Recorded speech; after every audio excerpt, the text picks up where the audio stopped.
মনি উত্তপ্ত দুপুরে ছাদের দড়িতে কাপড় মেলছে এক রমণী। পরনে তার আধ ভেজা পাতলা শাড়ি, হাতে মোটা স্বর্ণের বালা। রোদের তাপে লাল হয়ে ওঠা ফর্সা নাকে জলজল করতে থাকা ছোট্ট নাকফুল, কপালে তার ঘামের নহর। বালতি ভর্তি কাপড়ের বেশ খানিকটা ফেলে রেখেই পায়ের দিকে তাকালো নীরা। উত্তপ্ত পাটাতনের তপ্ততা থেকে বাঁচতে পা উঁচু করে বুড়ো আঙুলের উপর ভর দিয়ে দাঁড়ালো। হাত দিয়ে আড়াল করল চোখ। পর মুহূর্তেই কিছুটা স্বস্তির জন্য ছাদের ডান পাশে থাকা বিশাল আম গাছের ছায়ায় দাঁড়ানোর সিদ্ধান্ত নিল সে। একটু বিশ্রাম নেওয়া যাক। কিন্তু চোখ তুলে তাকাতেই থমকে গেল নজর। আম গাছের ছায়ায় উল্টো দিক ফিরে দাঁড়িয়ে থাকা মানুষটিকে চোখের পলকে চিনে ফেলল নীরা। টি শার্টের কলারটা পেছনের দিকে ঠেলে দিয়ে দাঁড়িয়ে আছে অন্তু। পরনে ছাইরঙা 3/4 প্যান্ট আর চটি জুতো। এক হাতে জ্বলন্ত সিগারেট আর অন্য হাতে ফোন। অন্তুর হাতে জ্বলন্ত সিগারেট দেখেই চটে গেল নীরা। কয়েক সেকেন্ড ভ্রু বাঁকিয়ে তাকিয়ে থেকে উল্টো ঘুরে কাপড় মেলায় মন দিল। বালতিটা এক জায়গা থেকে অন্য জায়গায় রাখতে গিয়ে ইচ্ছে করে অতিরিক্ত শব্দ করল। অন্তু ঘাড় ফিরিয়ে এক পলক তাকিয়ে আবারও নিজের কাজে মন দিল। তপ্তরোদের মতোই শাড়ি পরিহিতা উত্তপ্ত নারীকে দেখেও যেন দেখল না সে। নীরার রাগটা যেন থিতিয়ে গেল। কাপড় মেলতে মেলতে রাগ ভুলে ভয়ানক মন খারাপ হয়ে গেল। নীরা দীর্ঘশ্বাস ফেলল। মস্তিষ্কে কড়া নাড়ল উত্তরহীন কিছু প্রশ্ন। অন্তু কেন এত সিগারেট খায় আজকাল? আগে তো খেত না। নীরাকে কি সে একদমই মেনে নিতে পারছে না, নাকি শাশুড়ি মায়ের কথায় সত্যি? অন্তু কি বাইরে কারোর প্রতি আকৃষ্ট হয়ে পড়েছে? ভাবনাগুলো নিজের কাছেই কেমন বিদঘুটে শোনায় নীরার। শেষ কাপড়টা মেলতে মেলতে নিজেকে শাসায়। ছি, কি বিশ্রী চিন্তা। বালতি নিয়ে নিচে নামার সময় পেছন ফিরে একটিবার তাকালো নীরা। অথচ বুঝতেই পারল না পাশের বিল্ডিংয়ের জানালার গ্লাসে অত্যন্ত মনোযোগী দর্শক হয়ে তাকেই দেখছিল অন্তু। পাতলা শাড়িতে স্পষ্ট হয়ে ওঠা নারী সুলভ বাঁক, কাপড় মেলতে গিয়ে উন্মুক্ত হয়ে যাওয়া মেদহীন কোমর, ঘামে ভেজা মুখশ্রীতে আবেদনময়ী ঠোঁট। বেশ কিছুক্ষণ হলো ছাদ থেকে নেমে এসেছে অন্তু। মন মেজাজ তিরিক্ষ। নীরার শাড়ি ঢংটা একদম পছন্দ হচ্ছে না তার। বাসায় কি সালোয়ার কামিজ নেই? সারা বাড়ি সর্বক্ষণ শাড়ি পরে টই টই করে ঘুরতে হবে কেন? আর যদিও বা পরে, তাতে ন্যূনতম সাবধানতার বালাই বা থাকবে না কেন? একটা মেয়ে কতটা কেয়ারলেস হলে আধ ভেজা পাতলা শাড়ি পরে ছাদে উঠে যেতে পারে, তাই ভেবে পাচ্ছে না অন্তু। আশেপাশে এতগুলো বিল্ডিং, প্রত্যেকটাতেই থাই গ্লাসের ব্যবস্থা। নিজের ঘরে বসেও পাশের ছাদের রমণীকে দেখার সুবর্ণ সুযোগ। নীরাকে এই অবস্থায় অন্য কেউ হয়তো দেখেছে। কথাটা ভাবতেই মেজাজ খারাপ হয়ে যাচ্ছে অন্তুর। নীরাকে ঠাঁটিয়ে দূরে চড় লাগাতে ইচ্ছে করছে। অন্তু হাতের ফোনটা কিছুটা দূরে ছুঁড়ে ফেলে বালিশে ঠেস দিয়ে বসল। কপালে ডান হাত রেখে চোখ বন্ধ করল। ঠিক সেই সময় ওয়াশরুমের দরজা খুলে বেরিয়ে এলো নীরা।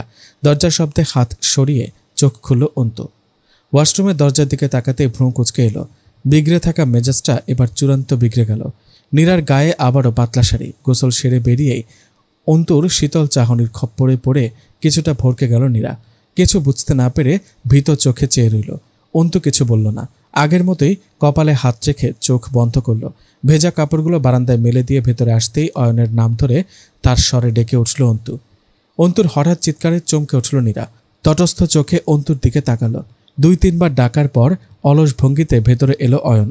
গায়ে পাতলা টি শার্ট, হাতে ফোন। অয়ন বিরস কণ্ঠে বলল, ডাকছ কেন ভাইয়া? নীরাপু থুক্কু, ভাবি তো এখন ঘরেই আছে। কিছু বলতে হলে সরাসরি বলে ফেলো, আমাকে কেন দরকার? অন্তু সোজা হয়ে বসল। শীতল কণ্ঠে বলল, কাছে আয়। অয়ন অনিচ্ছা সত্ত্বেও ভাইয়ের পাশে গিয়ে দাঁড়ালো। সেকেন্ড বিলম্ব না করে ভাইয়ের গালে ভয়ানক এক চর বসালো অন্তু। ঘটনার আকস্মিকতায় চমকে 2 পা পিছিয়ে গেল নীরা। অন্তুর এমন রূপে ভীত হয়ে উঠল মন। অন্তু রাগত কণ্ঠে বলল, সারাদিন গেম খেলিস, পড়াশোনা নাই? এই পড়াশোনা দিয়ে এসএসসি পরীক্ষা দিবি তুই? থাপ্পড় দিয়ে গাল লাল করে ফেলবো, বেয়াদব। অয়ন গালে হাত দিয়ে অভিমানী চোখে ভাইয়ের দিকে তাকালো। অন্তু হাতে থাকা ফোনের দিকে ইশারা করে থমকে উঠল। এই, তুই গেম খেলার জন্য ফোন কোথায় পাস? আব্বা তো দেয় না, আমার ফোনও নিস নাই, তাহলে এই ফোন পেলি কোথায়? অয়ন মাথা নিচু করে চুপচাপ দাঁড়িয়ে থাকে, উত্তর দেয় না। অন্তু আবারও থমকে উঠল। আমি জিজ্ঞেস করেছি ফোনটা কার? অয়ন মিনমিন করে বলল, নীরাপুর।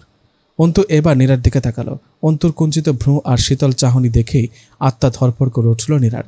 একবার অসহায় চোখে অয়নকে দেখে নিয়েই অন্তুর দিকে তাকালো। অন্তুকে কিছু বলার সাহস জোগাতে না পেরে আবারও অয়নের দিকে তাকালো। অয়নের হাত থেকে ফোনটা নিয়ে দ্রুত পায়ে ঘর ত্যাগ করল। নীরার যাওয়ার দিকে কয়েক সেকেন্ড তাকিয়ে থেকে ভাইকে কাছে টানলো অন্তু। মাথায় হাত বুলিয়ে দিয়ে বলল, বেশি ব্যথা লেগেছে? অয়ন অভিমানী চোখে তাকালো, মাথা নাড়িয়ে সম্মতি জানালো। অন্তু হাসল। অয়নের চুলে হাত চালাতে চালাতে বলল, আচ্ছা যা, সরি। এবার তোর ভাবিকে গিয়ে বল সে যেন এই মুহূর্তে শাড়ি পাল্টে সালোয়ার কামিজ পরে। শাড়িতে তাকে বৃষ্টি লাগে। এমন বৃষ্টির দৃশ্য চোখের সামনে সহ্য করা যাচ্ছে না। অয়ন অসহায় চোখে তাকালো, ক্ষোভ নিয়ে বলল, বারবার আমিই কেন? ভাবি তো ঘরেই ছিল, তখন কেন বললে না? তুমি ইচ্ছে করেই ভাবিকে বাইরে পাঠালে, সব আমাকে কাজ করানোর ধান্দা। আমি কিছু বলতে টলতে পারবো না। নিরাপু তো আমার বউ নয়, আমার বউকে আমি বলবো, তোমার বউকে তুমি বলো, যাও। সাথে সাথে আরেকটা চড় পড়ল পিঠে। অন্তু ভ্রু নাচিয়ে বলল, যাবি নাকি আরেকটা খাবি? অয়ন ক্ষুব্ধ চোখে তাকালো, ভাইয়ের থেকে সরে গিয়ে বলল, সব কাজ তো আমাকে দিয়ে করো, বিয়েটাও করিয়ে দিতে করে ফেলতাম বিয়ে। সারা রাত জেগে থাকায় ঘুম ভাঙতে ভাঙতে 12টা বেজে গেল নম্রতার। ঘুমু ঘুমু চোখে আর ভার মাথা নিয়ে বিছানা ছাড়তেই ছুটে এলো নন্দিতা। কণ্ঠে একরাশ চঞ্চলতা আর কৌতূহল নিয়ে বলল, ডাক্তার ভাইয়ার বাড়ি থেকে ঘটক এসেছে আপু। সিভি আম্মুর ডিপার্টমেন্টে জমা হয়ে গিয়েছে। একবার যদি কনফার্ম হয়ে যায় তাহলেই ডিরেক্ট শ্বশুর বাড়ি। কথাটা বলে ঠোঁট গোল করে সিটি বাজালো নন্দিতা। হাতটাকে প্লেনের মতো উড়িয়ে দেওয়ার ভঙ্গিমা করে চোখ টিপল। তারপর দ্বিগুণ উৎসাহ নিয়ে বলল, তোমার হবু শাশুড়ি বাবাকে ফোন দিয়ে লাঞ্চের দাওয়াতও দিয়ে ফেলেছেন। বলেছেন ওনারা মেয়ে দেখেছেন। মাশাআল্লাহ, মেয়ে তাদের পছন্দ। মেয়ে পছন্দ বলেই মাধ্যম হিসেবে ঘটকের আয়োজন। এবার আমাদের দেখা দেখির পালা। আমাদের যদি ছেলে পছন্দ হয় তাহলে আলহামদুলিল্লাহ। আম্মু যদি হ্যাঁ বলে তাহলে চট করে দাওয়াতের ব্যাপারটা তুলবে বাবা, নয়তো সন্দেহ টন্দেহ করে বসতে পারে। আম্মুর তো বিশ্বাস নাই। নম্রতা হতভম্ব চোখে চেয়ে রইল। এত তাড়াতাড়ি এত কিছু হয়ে গেল আর সে টেরি পেল না। নম্রতার ঘোলাটে ভাবনার মাঝেই নম্রতাকে জাপটে ধরল নন্দিতা। উত্তেজনায় লাফাতে লাফাতে বলল, উফ, আমার যে কি মজা লাগছে আপু, আবার একটু মন খারাপও লাগছে। সিভিতে দেখলাম ডাক্তার ভাইয়ার নাকি ছোট ভাইটাই নাই। খুব দুঃখের সংবাদ। আমার প্রেমটা হতে হতেও হলো না। দিদি তেরা দেওয়ার দিওয়ানা গানটার উপর জবরদস্ত নাচ শেখাটাও কাজে লাগলো না। ওয়েস্ট, সব ওয়েস্ট। রৌদ্রোজ্জ্বল সেই দুপুরবেলায় অন্তু থেকে পালিয়ে এসেই ইরার মুখোমুখি হতে হলো নীরাকে। বিয়ের প্রায় 3 মাস পর ছোট বোনকে শ্বশুর বাড়িতে দেখে কিছুটা অবাক হলো সে। ইরা বসার ঘরে বসেছিল, কালো জমিনে সাদা ফুল তোলা জামা গায়ে, চোখে মুখে নিদারুণ ক্লান্তি। নীরাকে দেখতে পেয়েই উঠে এসে এক হাতে চাপটে ধরল ইরা। উচ্ছ্বসিত কণ্ঠে বলল, উফ, আসবো আসবো বলে আশা হয়ে উঠছিল না। একটু শুকিয়েছ মনে হচ্ছে, কেমন আছো? নীরা ঠোঁট টেনে হাসার চেষ্টা করল। বোনকে এক হাতে জড়িয়ে ধরে বলল, ভালো, তুই কেমন আছিস? আসবি যে বলিসনি তো। বললে তো সারপ্রাইজড হতে না, তাই বলিনি। মিড টার্ম শেষ হলো কাল, ছুটি পেয়ে সিদ্ধান্ত নিলাম তোমার কাছে আসবো, ব্যাস চলে এলাম। নীরা ছোট্ট একটা নিঃশ্বাস ফেলল, মেকি হেসে বলল, ভালো করেছিস। ইরাকে জড়িয়ে রেখেই শাশুড়ি মায়ের দিকে তাকালো নীরা, চোখে মুখে সূক্ষ্ম দুশ্চিন্তা।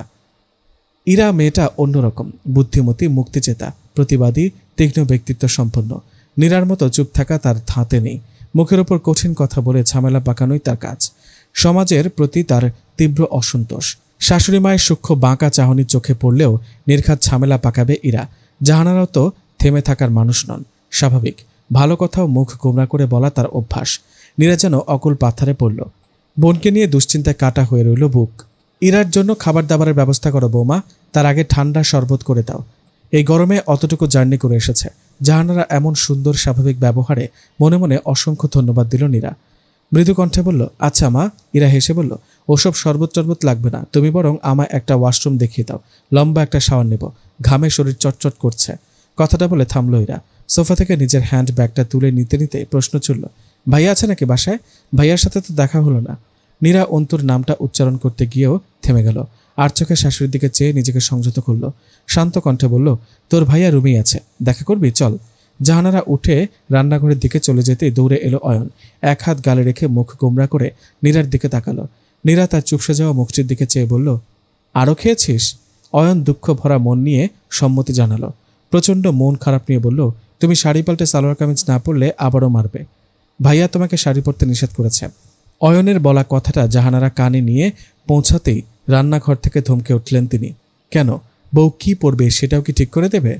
বাড়ির বউ শাড়ি পরবে, তাতে ওর সমস্যা কি? অয়ন দমে গেল। নীরার দিকে চেয়ে কাতর চোখে অনুরোধ করল, প্লিজ। নীরা দ্বিতীয়বারের মতো অকুল পাথারে পড়ল। স্বামী না শাশুড়ি, কার কথা শুনবে তা নিয়ে বিরাট এক প্রশ্ন দেখা দিল মনে। পুরোটা সময় লক্ষ্মী মেয়ের মতো চুপচাপ দাঁড়িয়ে রইল ইরা। অয়নকে রেখে শোবার ঘরের দরজার কাছে আসতেই অন্তুর মুখোমুখি হলো তারা। অন্তু শার্টের বোতাম লাগাতে লাগাতে বেরোচ্ছিল। ইরাকে দেখে দাঁড়িয়ে গিয়ে মৃদু হাসল। খানিকটা বিস্ময় নিয়ে বলল, আরে ইরা নাকি, কেমন আছো আপু? ইরা ঠোঁট টেনে হাসল। আশেপাশের আবহাওয়া দেখে উত্তরটা নিয়ে খুব চিন্তায় পড়তে হচ্ছে জামাইবাবু। অন্তু কথাটা ধরতে না পেরে ভ্রু কুঁচকাল। অপ্রস্তুত কণ্ঠে বলল, মানে? সাথে সাথে ইরার হাত খামছে ধরল নীরা। ব্যস্ত হয়ে বলল, গরমের কথা বলছে ও। অন্তু নীরার দিকে এক নজর চেয়ে বলল, ও আচ্ছা, থাকো তাহলে, আমি একটু বেরোচ্ছি, সন্ধ্যার পর দেখা হবে ইনশাল্লাহ। আমি বোধহয় বিকেলের দিকে চলে যাব ভাইয়া, দেখা হওয়ার সম্ভাবনা কম। কথাটা বলে মৃদু হাসল ইরা। অন্তু অবাক হয়ে বলল, এইমাত্রই না এলে? এসে যাওয়ার চিন্তা কেন? বিয়ের পর আজই বোধহয় প্রথম এলে বাসায়। 2-1 দিন থাকো আমাদের সাথে। নীরা তোমায় খুব মিস করে। আগে ওর মন ভরুক, তারপর যাওয়ার চিন্তা করবে, তার আগে নয়। অন্তুর কথায় চট করে অন্তুর দিকে তাকালো নীরা। নিজের 2 অক্ষরের নামটা জীবনের প্রথম খুব সুন্দর শোনালো তার কানে। প্রায় 3 মাস পর অন্তুর মুখে নীরা নামটা শুনতে পেয়ে অদ্ভুত এক তৃপ্তিতে ছেয়ে গেল মন মস্তিষ্ক। ইরা জবাব না দিয়ে মৃদু হাসল। এটুকু সময় ঠিকঠাকভাবে কেটে যাওয়ায় বেশ স্বস্তি পেল নীরা। কিন্তু এই স্বস্তিটুকু বেশিক্ষণ টিকল না। দুপুরের পর পাশের বাসার এক মহিলা এসে নিত্যদিনকার গল্প জুড়ল। ইরা তখন রান্নাঘরের দরজায় দাঁড়িয়ে। মহিলাটি বেশ ফলাও করে জিজ্ঞেস করলেন, বউয়ের বাড়ি থেকে কিছু দেয়নি ভাবি? জাহানারা স্বাভাবিক মুখভঙ্গি নিয়ে বললেন, কি দেবে? বউয়ের বাপের বাড়ির অবস্থা অত ভালো না।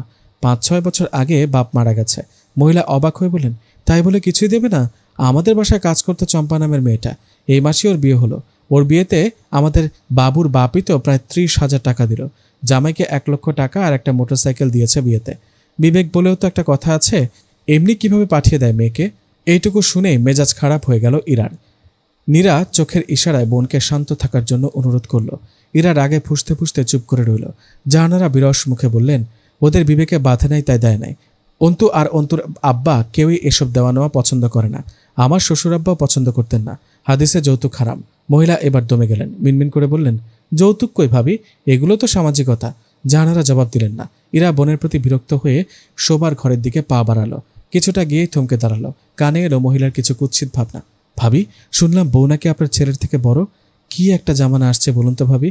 এই বুইরা বুইরা মেয়েগুলো নম্র ভদ্র ছেলেদের মাথাগুলো একদম চিবিয়ে খাচ্ছে। আমার ননাশের ননদের ছেলে সৈকত এমন একটা কাণ্ড করেছে জানেন। হুট করে একদিন তার থেকে 4 বছরের বড় এক মেয়েকে বিয়ে করে ঘরে উঠালো। ছেলের কাণ্ড দেখে আপা কি করলো জানেন? খাওয়া দাওয়া বাদ দিয়ে বিছানা নিল। এই বউকে সে মানবে না। এদিকে ছেলেও বউ ছাড়বে না। কাঁচা বয়স ছেলের। বাপ মায়ের কথা শুনে দুলাভাইও রাগারাগি। ছেলেকে ঘর থেকে বের করে দিবে অবস্থা। আমরা অনেক বোঝানোর পর আপা দুলাভাই মেনে নিল। কিন্তু আল্লাহর কি কাজ ভাবি, বিয়ের 2 বছরের মাথায় সৈকত বউকে তালাক দিয়ে দিল। বউরে নাকি এখন আর ভালো লাগে না। লাগবে কেমনে? জোয়ান পুরুষ মানুষ কচি মেয়ে বিয়ে করবে। বয়স্ক মেয়ে কদিন মনে ধরবে? আপনার ছেলেও না এমন করে ভাবি। মহিলার বলা প্রতিটি কথা যেন বিশ্বের মতো ঠেকল নীরার কানে। ছলো ছলো চোখ দুটো নিয়ে শোবার ঘরের দরজার কাছে দাঁড়িয়ে থাকা বোনের দিকে তাকালো। ইরার রক্তলাল চোখ দুটোর দিকে চেয়ে চুপ থাকতে অনুরোধ করল। ইরা কিছু বলল না। বোনের দিকে নীরব দৃষ্টি নিক্ষেপ করে ঘরে ঢুকে গেল। নীরা নিজেকে শান্ত করে শোবার ঘরের দিকে পা বাড়াতেই জবাব দিল জাহানারা, আমার ছেলে আপনাদের সৈকতের মতো নয় ভাবি। আর না, ছেলের বউ অন্তু থেকে 4-5 বছরের বড়। মাত্র 2 মাসের পার্থক্য। এটুকু পার্থক্য চোখে বাজে না। সংসার টিকে রাখতে চেষ্টা, ভরসা আর সততা লাগে। আমি তো শুনেছিলাম সৈকত ছেলেটার নাকি চরিত্রগত সমস্যা আছে। ছেলের চরিত্র খারাপ থাকলে তো ভাবি কচি খুকির সাথে বিয়ে দিলেও বেশি দিন মনে ধরবে না। ঘড়িতে 3টা বাজে। দুপুরের তীব্র রোদে বিকেলের মোলায়েম আভা ফুটছে। ক্রমে স্নিগ্ধ হয়ে উঠছে চারপাশ। ভার্সিটির নির্দিষ্ট একটি হলের ছাদে পা ঝুলিয়ে বসে আছে এক যুবক। পরনে তার 3 কোয়ার্টার প্যান্ট আর টি-শার্ট। মাথা ভর্তি এলোমেলো ঘন চুল, চোখ বন্ধ। হাত ছুটছে গিটারের তারে। তার পাশে রেলিংয়ে ঠেস দিয়ে দাঁড়িয়ে আছে অন্তু, হাত দুটো বুকের উপর স্থির। তোর আজাইরা টুংটাং শব্দ শুনতে ভাল লাগতেছে না, টিএসসি চল। নাদিম থামল। রেলিং থেকে লাফিয়ে নেমে বলল, অনুমতি নাই। রঞ্জন 2 মিনিটের মাথায় ফোন দিবে। তার নাকি তোর সাথে বিশেষ আলাপ আছে। আমার উপর কড়া হুকুম, রঞ্জন ফোন দেওয়ার আগ পর্যন্ত তোকে নিয়ে আঠার মতো দাঁড়িয়ে থাকতে হবে। নড়াচড়া করা যাবে না। তুইও নড়াচড়া করিস না, আঠার মতো দাঁড়িয়ে থাক। অন্তু বিরক্ত চোখে তাকালো। আর প্রায় সাথে সাথেই নাদিমের ফোনে দেখা দিল সুদর্শন এক যুবক। লাল রঙের শর্টস আর ঢোলা ঢালা হোয়াইট টি-শার্ট পরে বসে আছে সে। মাথাভর্তি হালকা বাদামি চুলগুলো কপালময় বিস্তৃত। গায়ের ফর্সা রঙে কেমন বিদেশি বিদেশি ভাব। চুলের ছাঁটটাও আগের থেকে ভিন্ন। অন্তু আর নাদিমকে দেখে অমায়িক হাসল রঞ্জন। নাদিম আর অন্তুর মনে একই সাথে বেজে উঠল একটি শব্দ, মাশাআল্লাহ। বন্ধুদের সাথে স্বাভাবিক কুশলাদি শেষ করে ফট করে প্রশ্ন করল রঞ্জন, তুই নিরু, কোথায়, কেমন আছিস অন্তু? কয়বার জিজ্ঞেস করবি? বললাম তো সবাই ভালো। রঞ্জন মৃদু হেসে বলল, সবার কথা তো জিজ্ঞেস করিনি, তোর আর নীরার কথা আলাদা করেও জিজ্ঞেস করিনি। আমি জিজ্ঞেস করেছি তোরা দুজন মিলে কেমন আছিস। অন্তু কয়েক সেকেন্ড চুপ থেকে বলল, ভালো আছি। রঞ্জন দীর্ঘশ্বাস ফেলল, শান্ত কণ্ঠে বলল, তোরা কতটুকু ভালো আছিস জানি না, কিন্তু চাইলেই প্রত্যাশা থেকেও বেশি ভালো থাকতে পারিস। বিয়েটা খুব স্বাভাবিকভাবে না হলেও কিন্তু হয়েছে দোস্ত, আর তাদের সাথেই হয়েছে যাদের তোরা মনে প্রাণে চাইতি, কেউ প্রকাশ্যে বা কেউ গোপনে। পার্থক্যটা এখানেই। ভালো দুজনেই বেসেছিস, দোষও দুজনেই করেছিস, সাফারও দুজনেই করছিস, কেউ বেশি বা কেউ কম, দ্যাটস ইট। অতীতে কি হয়েছে সেটা নিয়ে বসে থাকা বোকামি, আর বসে যদি থাকিস তাহলে কতদিন থাকবি? সারা জীবন? নীরাকে ছেড়ে দেওয়ার ক্ষমতা তোর এক সময় থাকলেও এখন নেই। ওকে ছাড়া তুই নিজেই থাকতে পারবি না, এটা মানতে তুই বাধ্য। ধরা যেহেতু দিতেই হবে, তাহলে শুধু শুধু দূরত্ব বাড়িয়ে লাভ কি? মেয়েটাকে কষ্ট দিস না দোস্ত। আমাদের নীরু কেমন চাপা স্বভাবের তা তো তুই জানিস। দোষ না হয় করেছে, তুইও তো করেছিস, তাতে কি? ভালোবাসিস বলে নয়, বন্ধু হিসেবে না হয় সব ভুলে যা। হাতটা শক্ত করে ধরে একটু কাছে টেনে নে। নাদিমের থেকে যতটা শুনলাম তাতে মনে হলো নীরা তোকে পজিটিভলি চাইছে, সে সম্পর্কটাকে এগোতে চায়। ওর মতো মেয়ের এক পা এগিয়ে আসা মানে অনেক কিছু। এ পর্যায়ে গিয়ে লজ্জা পেয়ে গেল অন্তু। কটমট চোখে নাদিমের দিকে তাকালো। নাদিম মাথা চুলকাতে চুলকাতে অন্যদিকে তাকালো। অন্তুর নজরের হেরফের হয়নি দেখে গলা খাঁকারি দিয়ে বলল, অমনি তাকাস কেন বাল? কি কইছি আমি শুধু কইছি অন্তুর নাহাল ব্যান্ডেজ লাগাইয়া ঘোরার জন্য হইলেও একটা বউ পোকা দরকার। পোকায় কামড়ায় না বইলাই তো ফার্মেসির সামনে দিয়ে যাই, অথচ ব্যান্ডেজ ট্যান্ডেজ কিনতে পারি না। ফার্মেসির মালিক গোলাইগা মায়া লাগে। ভাই, তোর যেহেতু বউ পোকা আছে, তুই তার সঠিক ব্যবহার কর। ফার্মেসির মালিকদের একটু উপকার কর। প্রয়োজনে আমি, নমু, রঞ্জন, ছোঁয়া মিল্লা তোরে ব্যান্ডেজ কিনা দিমু। নিজেরা লাগাতে পারতেছি না তাতে কি? তুই লাগাবি, দরকার পড়লে সারা শরীরে লাগাবি। অন্তু নাদিমের দিকে তেরে গিয়ে বলল, শালা, এই তুই খাড়া, তোর মৃত্যু আজ অনিবার্য। ইরা ঘরময় পায়চারি করছে, রাগে শরীরটা জ্বলে যাচ্ছে তার। নীরা বিছানার উপর বসেছিল, মৃদু কণ্ঠে বলল, এত রেগে যাওয়ার মতো কিছু হয়নি ইরু, দয়া করে এই নিয়ে ঝামেলা বাড়াস না। ইরা নীরার সামনে এসে দাঁড়ালো, ফুঁসে উঠে বলল, আমি ঝামেলা বাড়াচ্ছি? আমি? তোমার কি বিন্দুমাত্র সেলফ রেসপেক্ট নেই আপু? এত কিছুর পরও মুখে কুলুপ মেরে বসে আছো। পড়াশোনা করেছো, শিক্ষিত একটি মেয়ের মাঝে সমাজের নিকৃষ্টদের মতো আচরণ কেন থাকবে? সে মধ্যযুগের মতো স্বামীর পা ধরে বসে থাকার শোভা পায় না তোমার আপু। তোমার উচিত এদের মুখে ডিভোর্স পেপার ছুঁড়ে ফেলে নিজের মূল্য বোঝানো।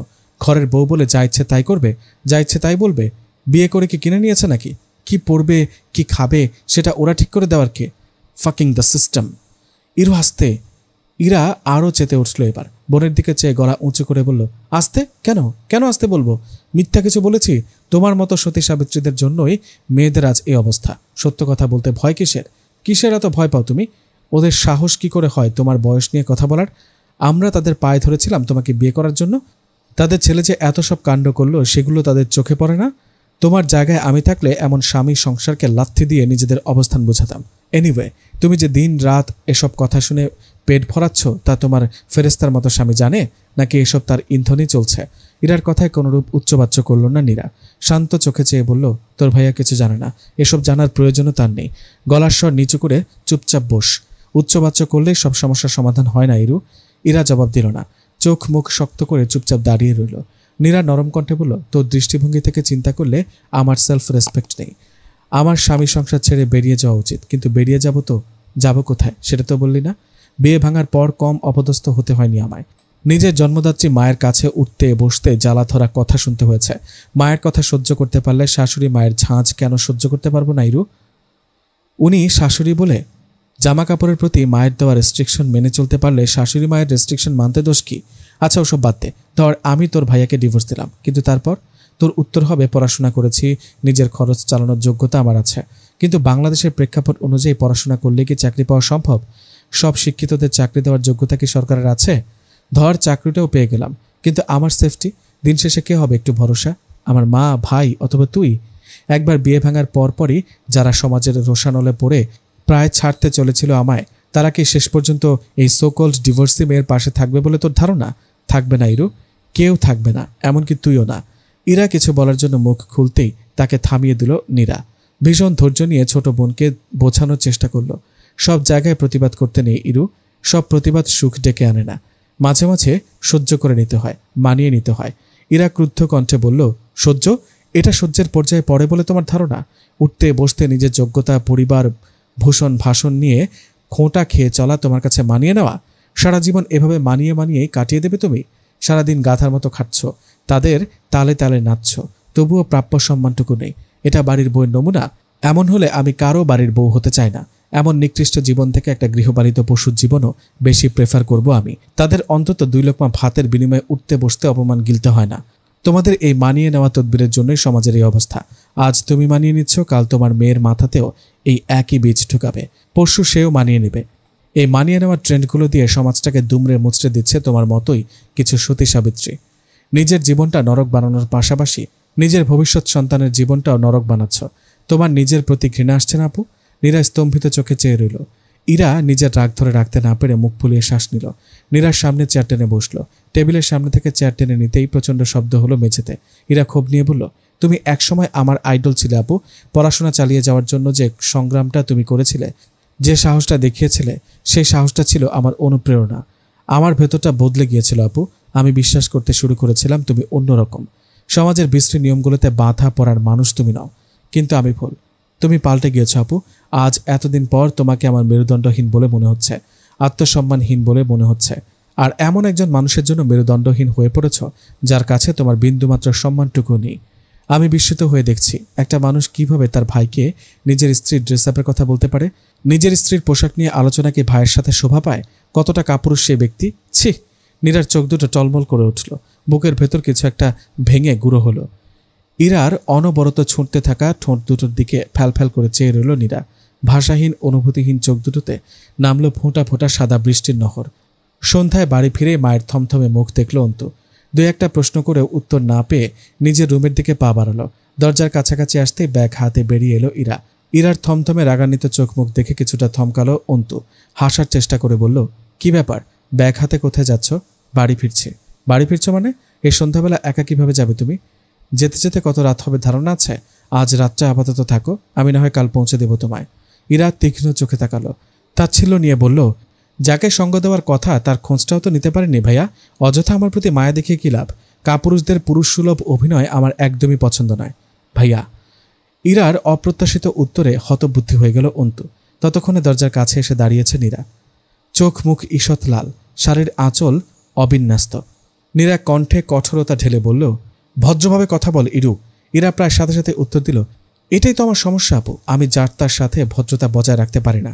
ইরার উগ্র ব্যবহারে অবাক হলো অন্তু। সবার চোখ মুখের গম্ভীরতা দেখে কিছু একটা আঁচ করল সে। নীরার মুখের দিকে চেয়ে অকৃত্রিম উদ্বেগ নিয়ে প্রশ্ন ছিল, কি হয়েছে? নীরাকে কিছু বলার সুযোগ না দিয়ে অন্তুকে পাশ কাটিয়ে বাসা থেকে বেরিয়ে গেল ইরা। অন্তুকে স্তম্ভিত করে দিয়ে সকলের নিষেধকে উপেক্ষা করে ভরা সন্ধ্যায় রূপগঞ্জের উদ্দেশ্যে রওনা হলো ইরা। অন্তু নিজের দোষ বুঝতে না পেরে অসহায় চোখে চেয়ে রইল শুধু। অফিস থেকে ফিরেই মেয়ের ঘরে উঁকি দিলেন নুরুল সাহেব। অন্ধকারে ডুবে থাকা ঘরটিতে ঝাপসা জ্যোৎস্নার আলো, ঘর জুড়ে হিম ধরা নিস্তব্ধতা। নুরুল সাহেব সাবধানে দরজায় এসে দাঁড়ালেন। খোলা জানালার মুখে জ্যোৎস্নায় ডুবে থাকা রমণীকে দেখতে পেয়ে মৃদু হাসলেন। রমণীর বাঁধন ছাড়া উন্মুক্ত চুলে তখন ঢেউ খেলানো জ্যোৎস্নার মেলা। নুরুল সাহেব ধীর পায়ে জানালার মুখোমুখি বিছানায় এসে বসলেন। আদুরে কণ্ঠে ডাকলেন, নমু মা। নম্রতা চমকে তাকালো। পর মুহূর্তে বাবার উপস্থিতি টের পেয়ে ছলমল করে উঠল তার মুখ।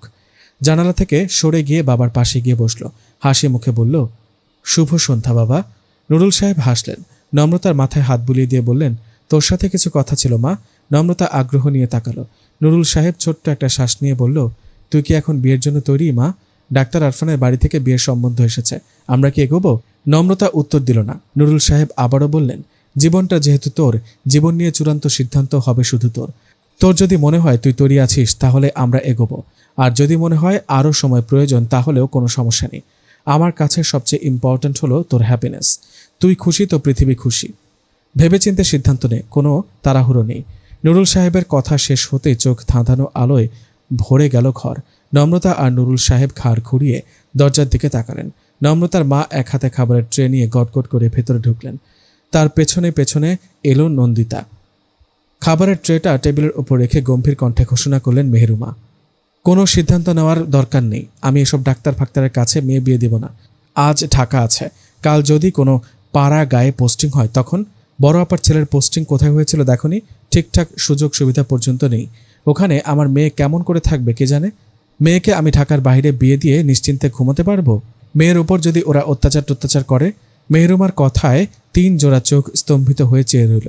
3 জন একে অপরের সাথে দৃষ্টি বিনিময় করে আবারও মেহরুমার দিকে তাকালো। নুরুল সাহেব গলা খাঁকারি দিয়ে বললেন, তোমার দূরদর্শী চিন্তায় মুগ্ধ আমি Meheruma. You are the great women. কি আশ্চর্য, এই দুর্দান্ত যুক্তিগুলো আমার মাথায় কেন এলো না মেহেরুমা? নন্দিতা মুখ টিপে হাসল। মেহেরুমা খেপে উঠে বললেন, এই তুমি আমার সাথে ফাজলামো করছো? নুরুল সাহেব সরল গলায় বললেন, হ্যাঁ করছি। তোমার কথাবার্তা ফাজলামো করার মতোই বলে মনে হচ্ছে। Grow up মেহেরুমা। মেহেরুমা জ্বলে উঠে বললেন, কেন? কি এমন বলেছি আমি? আমার মেয়েকে নিয়ে আমার চিন্তা থাকবে না? আমার ভোলা ভালা মেয়ে সংসারের জুত ঝামেলা বুঝে কিছু? আমি এমন জায়গায় মেয়ে দেব যেখানে তার এক গ্লাস পানি পর্যন্ত ঢেলে খেতে হবে না। নুরুল সাহেব দীর্ঘশ্বাস ফেললেন। চশমা পরিষ্কার করতে করতে বিড়বিড় করলেন, নির্বোধ মহিলা। মেহেরুমা রাগান্বিত চোখে তাকালেন। বাবা মায়ের ঝগড়ার প্রথম পর্যায়ে দেখে মৃদু হাসল নম্রতা। নুরুল সাহেব শান্ত কণ্ঠে বললেন, আরফান নামক ছেলেটিকে আমি দেখেছি, দুর্দান্ত ছেলে, জেন্টলম্যান। অত্যাচার তো দূর, তোমার মেয়েকে মাথায় তুলে রাখবে। এরপরও যদি স্যাটিসফ্যাকশন না আসে তাহলে তুমি নিজেই ওদের সাথে দেখা করো, কথা বলো। ওনারা আমাদেরকে নিমন্ত্রণ দিয়েছেন। তাদের দেখে শুনে যদি মনে হয় সেখানে তোমার মেয়ের এতটুকু অযত্ন হবে তাহলে বিয়ে ক্যান্সেল। মেহেরুমা স্বামীর কথার পিঠে কিছু বলবে তার আগেই উঠে গিয়ে মাকে জড়িয়ে ধরল নম্রতা। মায়ের গালে আলতো চুমু খেয়ে ভীষণ আদুরে কণ্ঠে বলল, আই লাভ ইউ আম্মু, তুমি পৃথিবীর সব থেকে ভালো আম্মু, আমি তোমাকে ভীষণ ভীষণ ভালোবাসি। নম্রতার এইটুকু কথাতেই চোখ দুটো ছলছল করে উঠল মেহেরুমার। বোনের দেখা দেখে ছুটে এলো নন্দিতা। মায়ের গলা জড়িয়ে ধরে চুমু খেল গালে।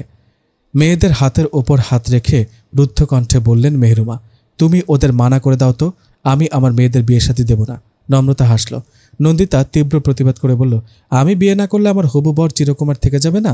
বিয়ে তো আমাকে করতে হবে আম্মু, আমি তো আমার বরকে কষ্ট দিতে পারি না। নন্দিতার কথায় হেসে ফেললেন নুরুল সাহেব।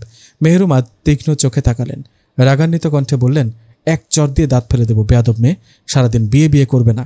বাবার থেকে এসব বেলেহাস কথা শিখেছ দুজনে। খবরদার আমার মেয়েদের এমন বেলেহাস কথা বলতে শেখাবে না।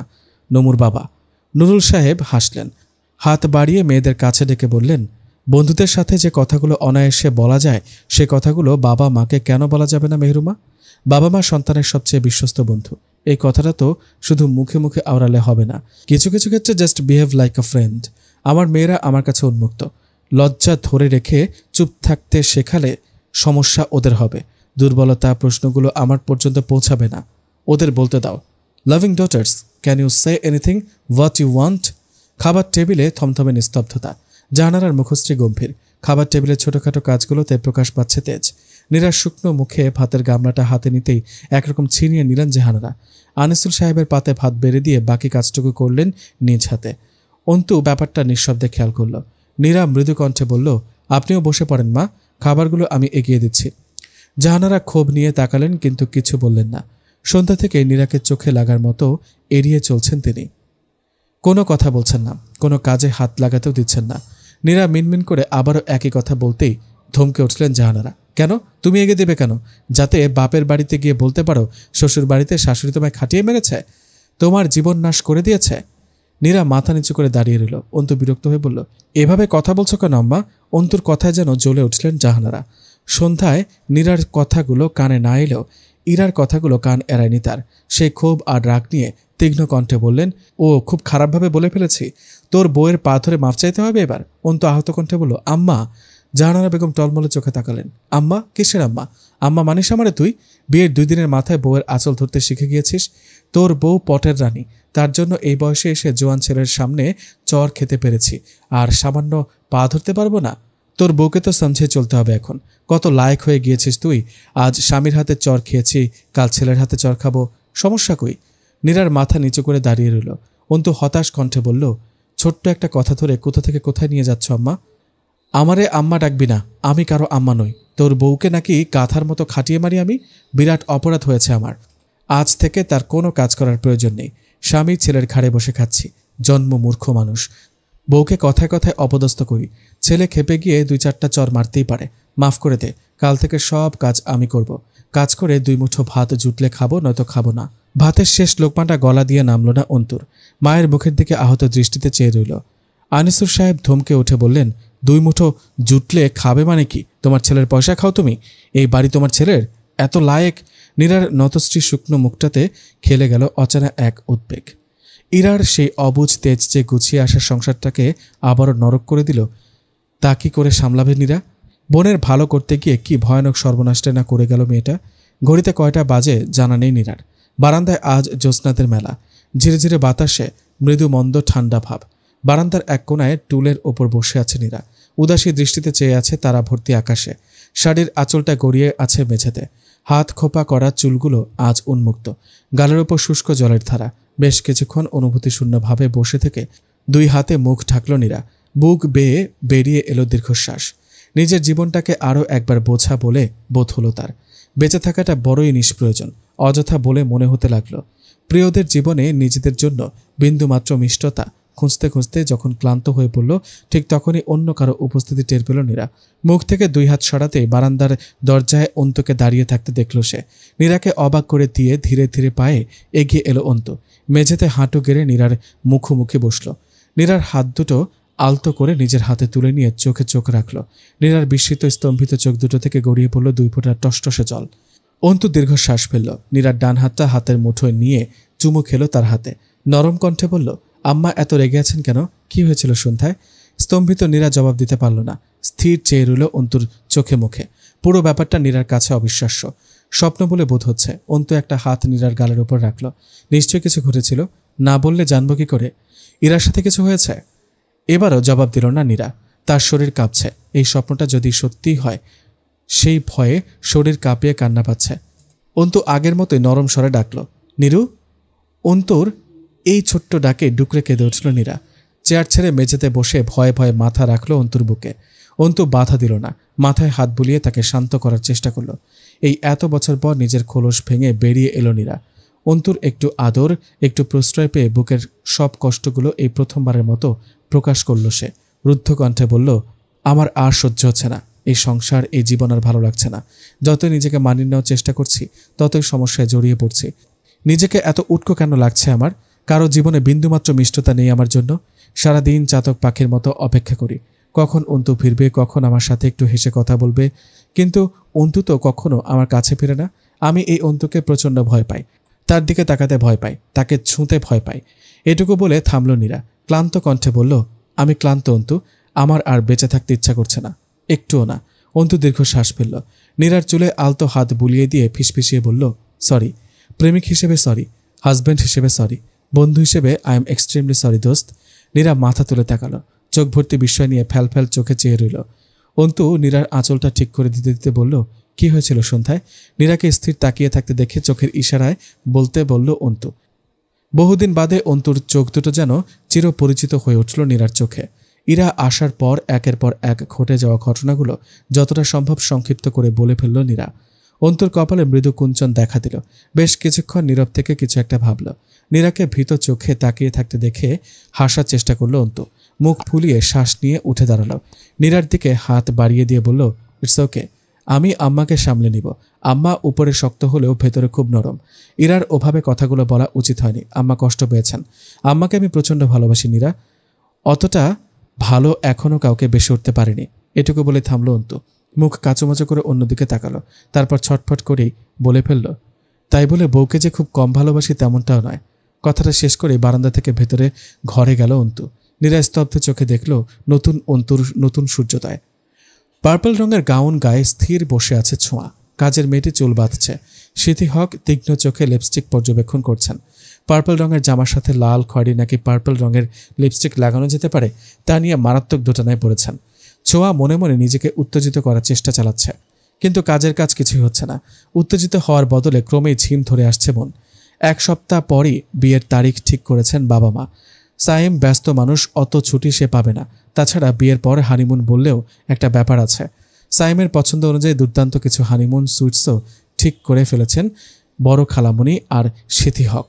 ছোঁয়াকেও পছন্দের কথা জিজ্ঞেস করেছিল সাইম, কিন্তু সিদ্ধান্ত না নিতে নিতে অনভ্যস্ত ছোঁয়া তার পছন্দের কথা জানাতে পারেনি। কোনো পছন্দের জায়গা সে ভেবেই পায়নি। অবশেষে সবটা মায়ের উপর ছেড়ে দিয়ে চুপচাপ বসে থেকেছে সে। আজ আবারও সাইমের সাথে দেখা হবে ছোঁয়ার। এর আগেও বার 2-1 দেখা হয়েছিল তাদের। সাইম সুদর্শন, ওয়েল মেনটেন্ড ছেলে।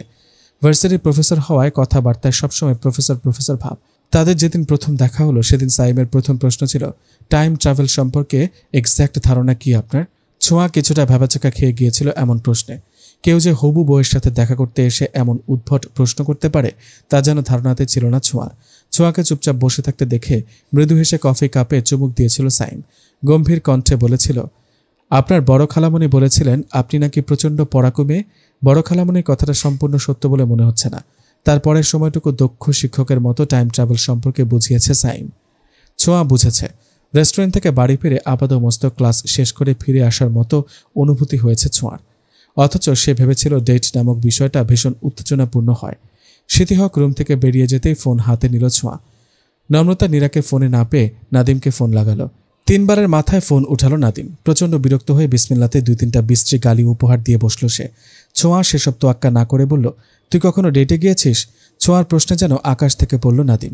কয়েক সেকেন্ড চোখ বড় বড় করে চেয়ে থেকে থমকে উঠে বলল, কেন? ডেট ফেটে গেলে তোরে কইতে হবে কেন? বাই এনি চান্স তুই কি ডেটের ক্লাসিফিকেশন শোনার লাগা ফোন দিছিস আমারে? শোন সোয়াইয়া, তুই হইলে ইংরেজ বলদ। বলদদের ডেটে কোনো ক্লাসিফিকেশন নাই। এদের একমাত্র ডেট হলো গলা মিলিয়ে হাম্বা হাম্বা করা। তুই তোর অস্ট্রেলিয়ান গরুকে নিয়ে হাম্বা হাম্বা শুরু করে দে। হাম্বা হাম্বা করতে করতে ওয়ার্ল্ড রেকর্ড ভেঙে ফেল। তোদের এই হাম্বা প্রতিযোগিতার জন্য পুরস্কারের ব্যবস্থা করব আমি। পুরস্কারের নাম হবে হাম্বা ডেটিং পুরস্কার। নামটা সুন্দর না? বেলা 9টা।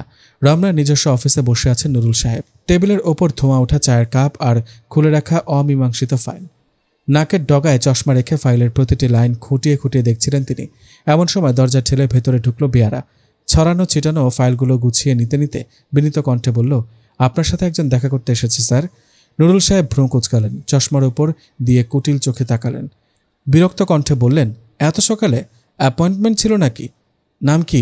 বেহারা পকেট থেকে একটা কার্ড বের করে এগিয়ে দিয়ে বলল, অ্যাপয়েন্টমেন্ট বোধহয় ছিল না স্যার। এই কার্ডটা আপনাকে দিতে বলেছে। ভেতরে আসতে বলবো স্যার? নুরুল সাহেব কার্ডটা নিলেন, গোয়েন্দাদের মতো খুব সূক্ষ্মভাবে পর্যবেক্ষণ করলেন।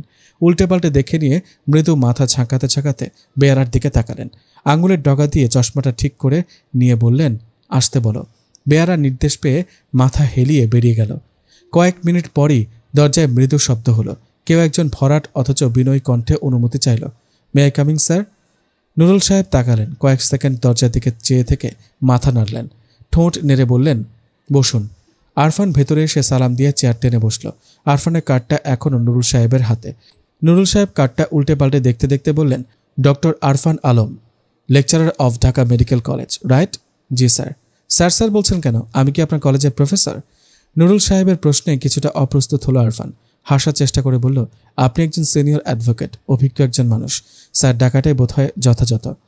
আপনি কোনো কেসের কাজে এসেছেন নাকি পার্সোনাল? আরফান জিওভা দিয়ে ঠোঁট ভিজিয়ে নিয়ে বলল, পার্সোনাল। তাহলে স্যার শব্দটা অ্যাভয়েড করুন। আরফান কিছুটা বিপাকে বলল। আঙুলের ডগা দিয়ে ডান চোখের ভ্রু চুলকিয়ে বলল, আসলে আঙ্কেল। আরফানকে মাঝপথে থামিয়ে দিয়ে চায়ের কাপে চুমুক দিলেন নুরুল সাহেব। গম্ভীর কণ্ঠে বললেন, ইংরেজদের আঙ্কেল ডাকটা আমার পছন্দ নয়। আরফান হতাশ নিঃশ্বাস ফেলে বলল, তাহলে চাচা বলে সম্বোধন করতে পারি?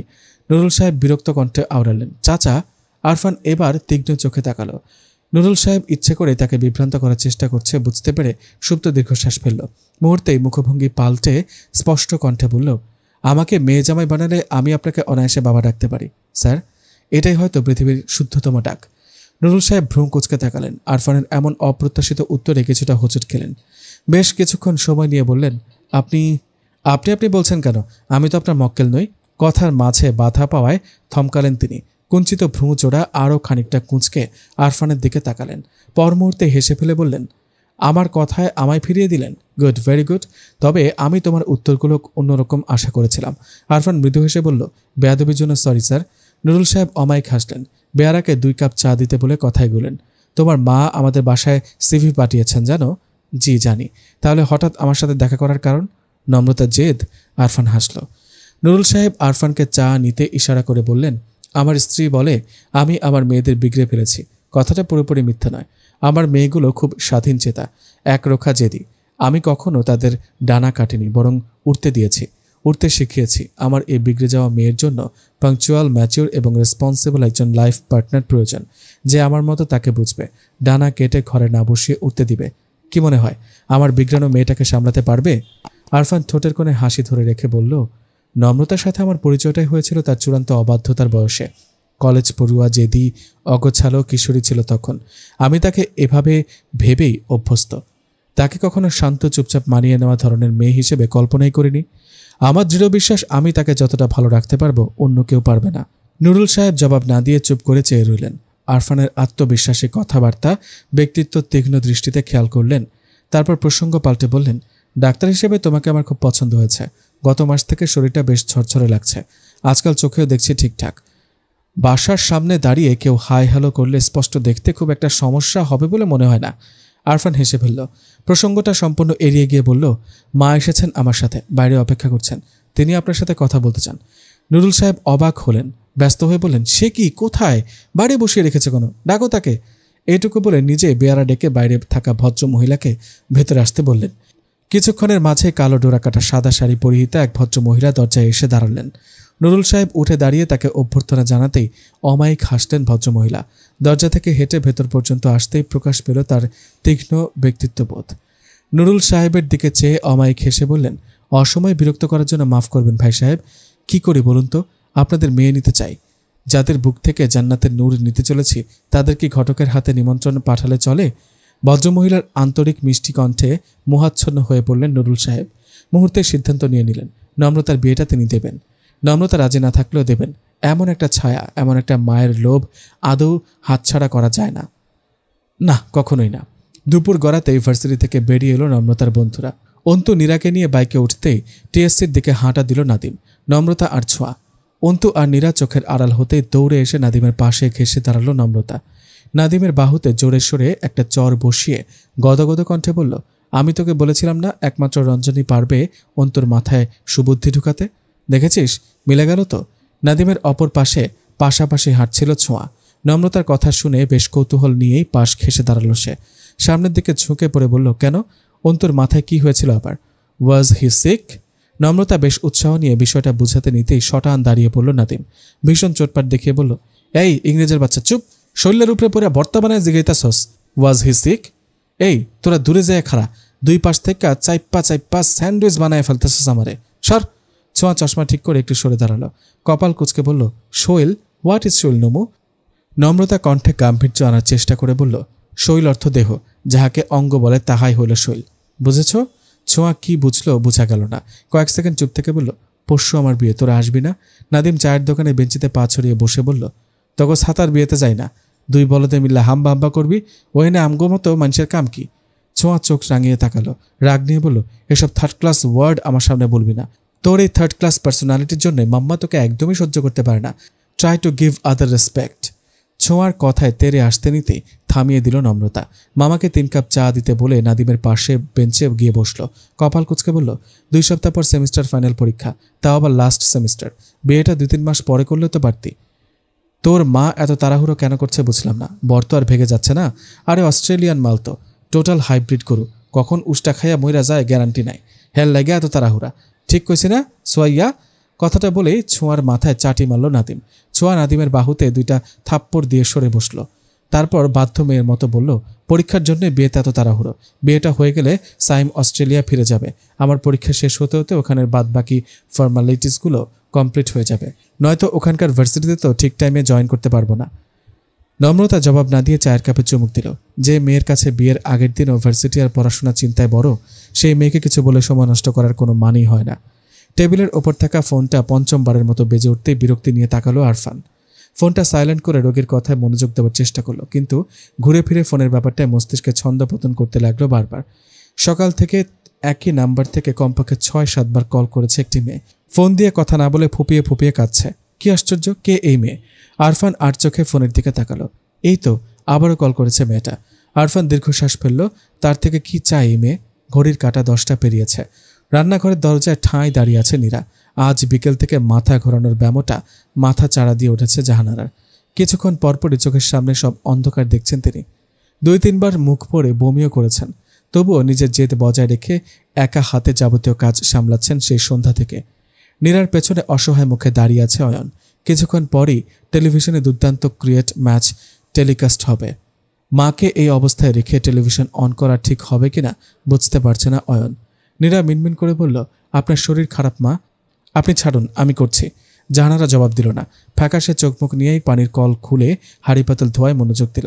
জাহানারার গম্ভীর মুখভঙ্গি দেখে আরও একবার অনুরোধ করার সাহস পেল না নীরা।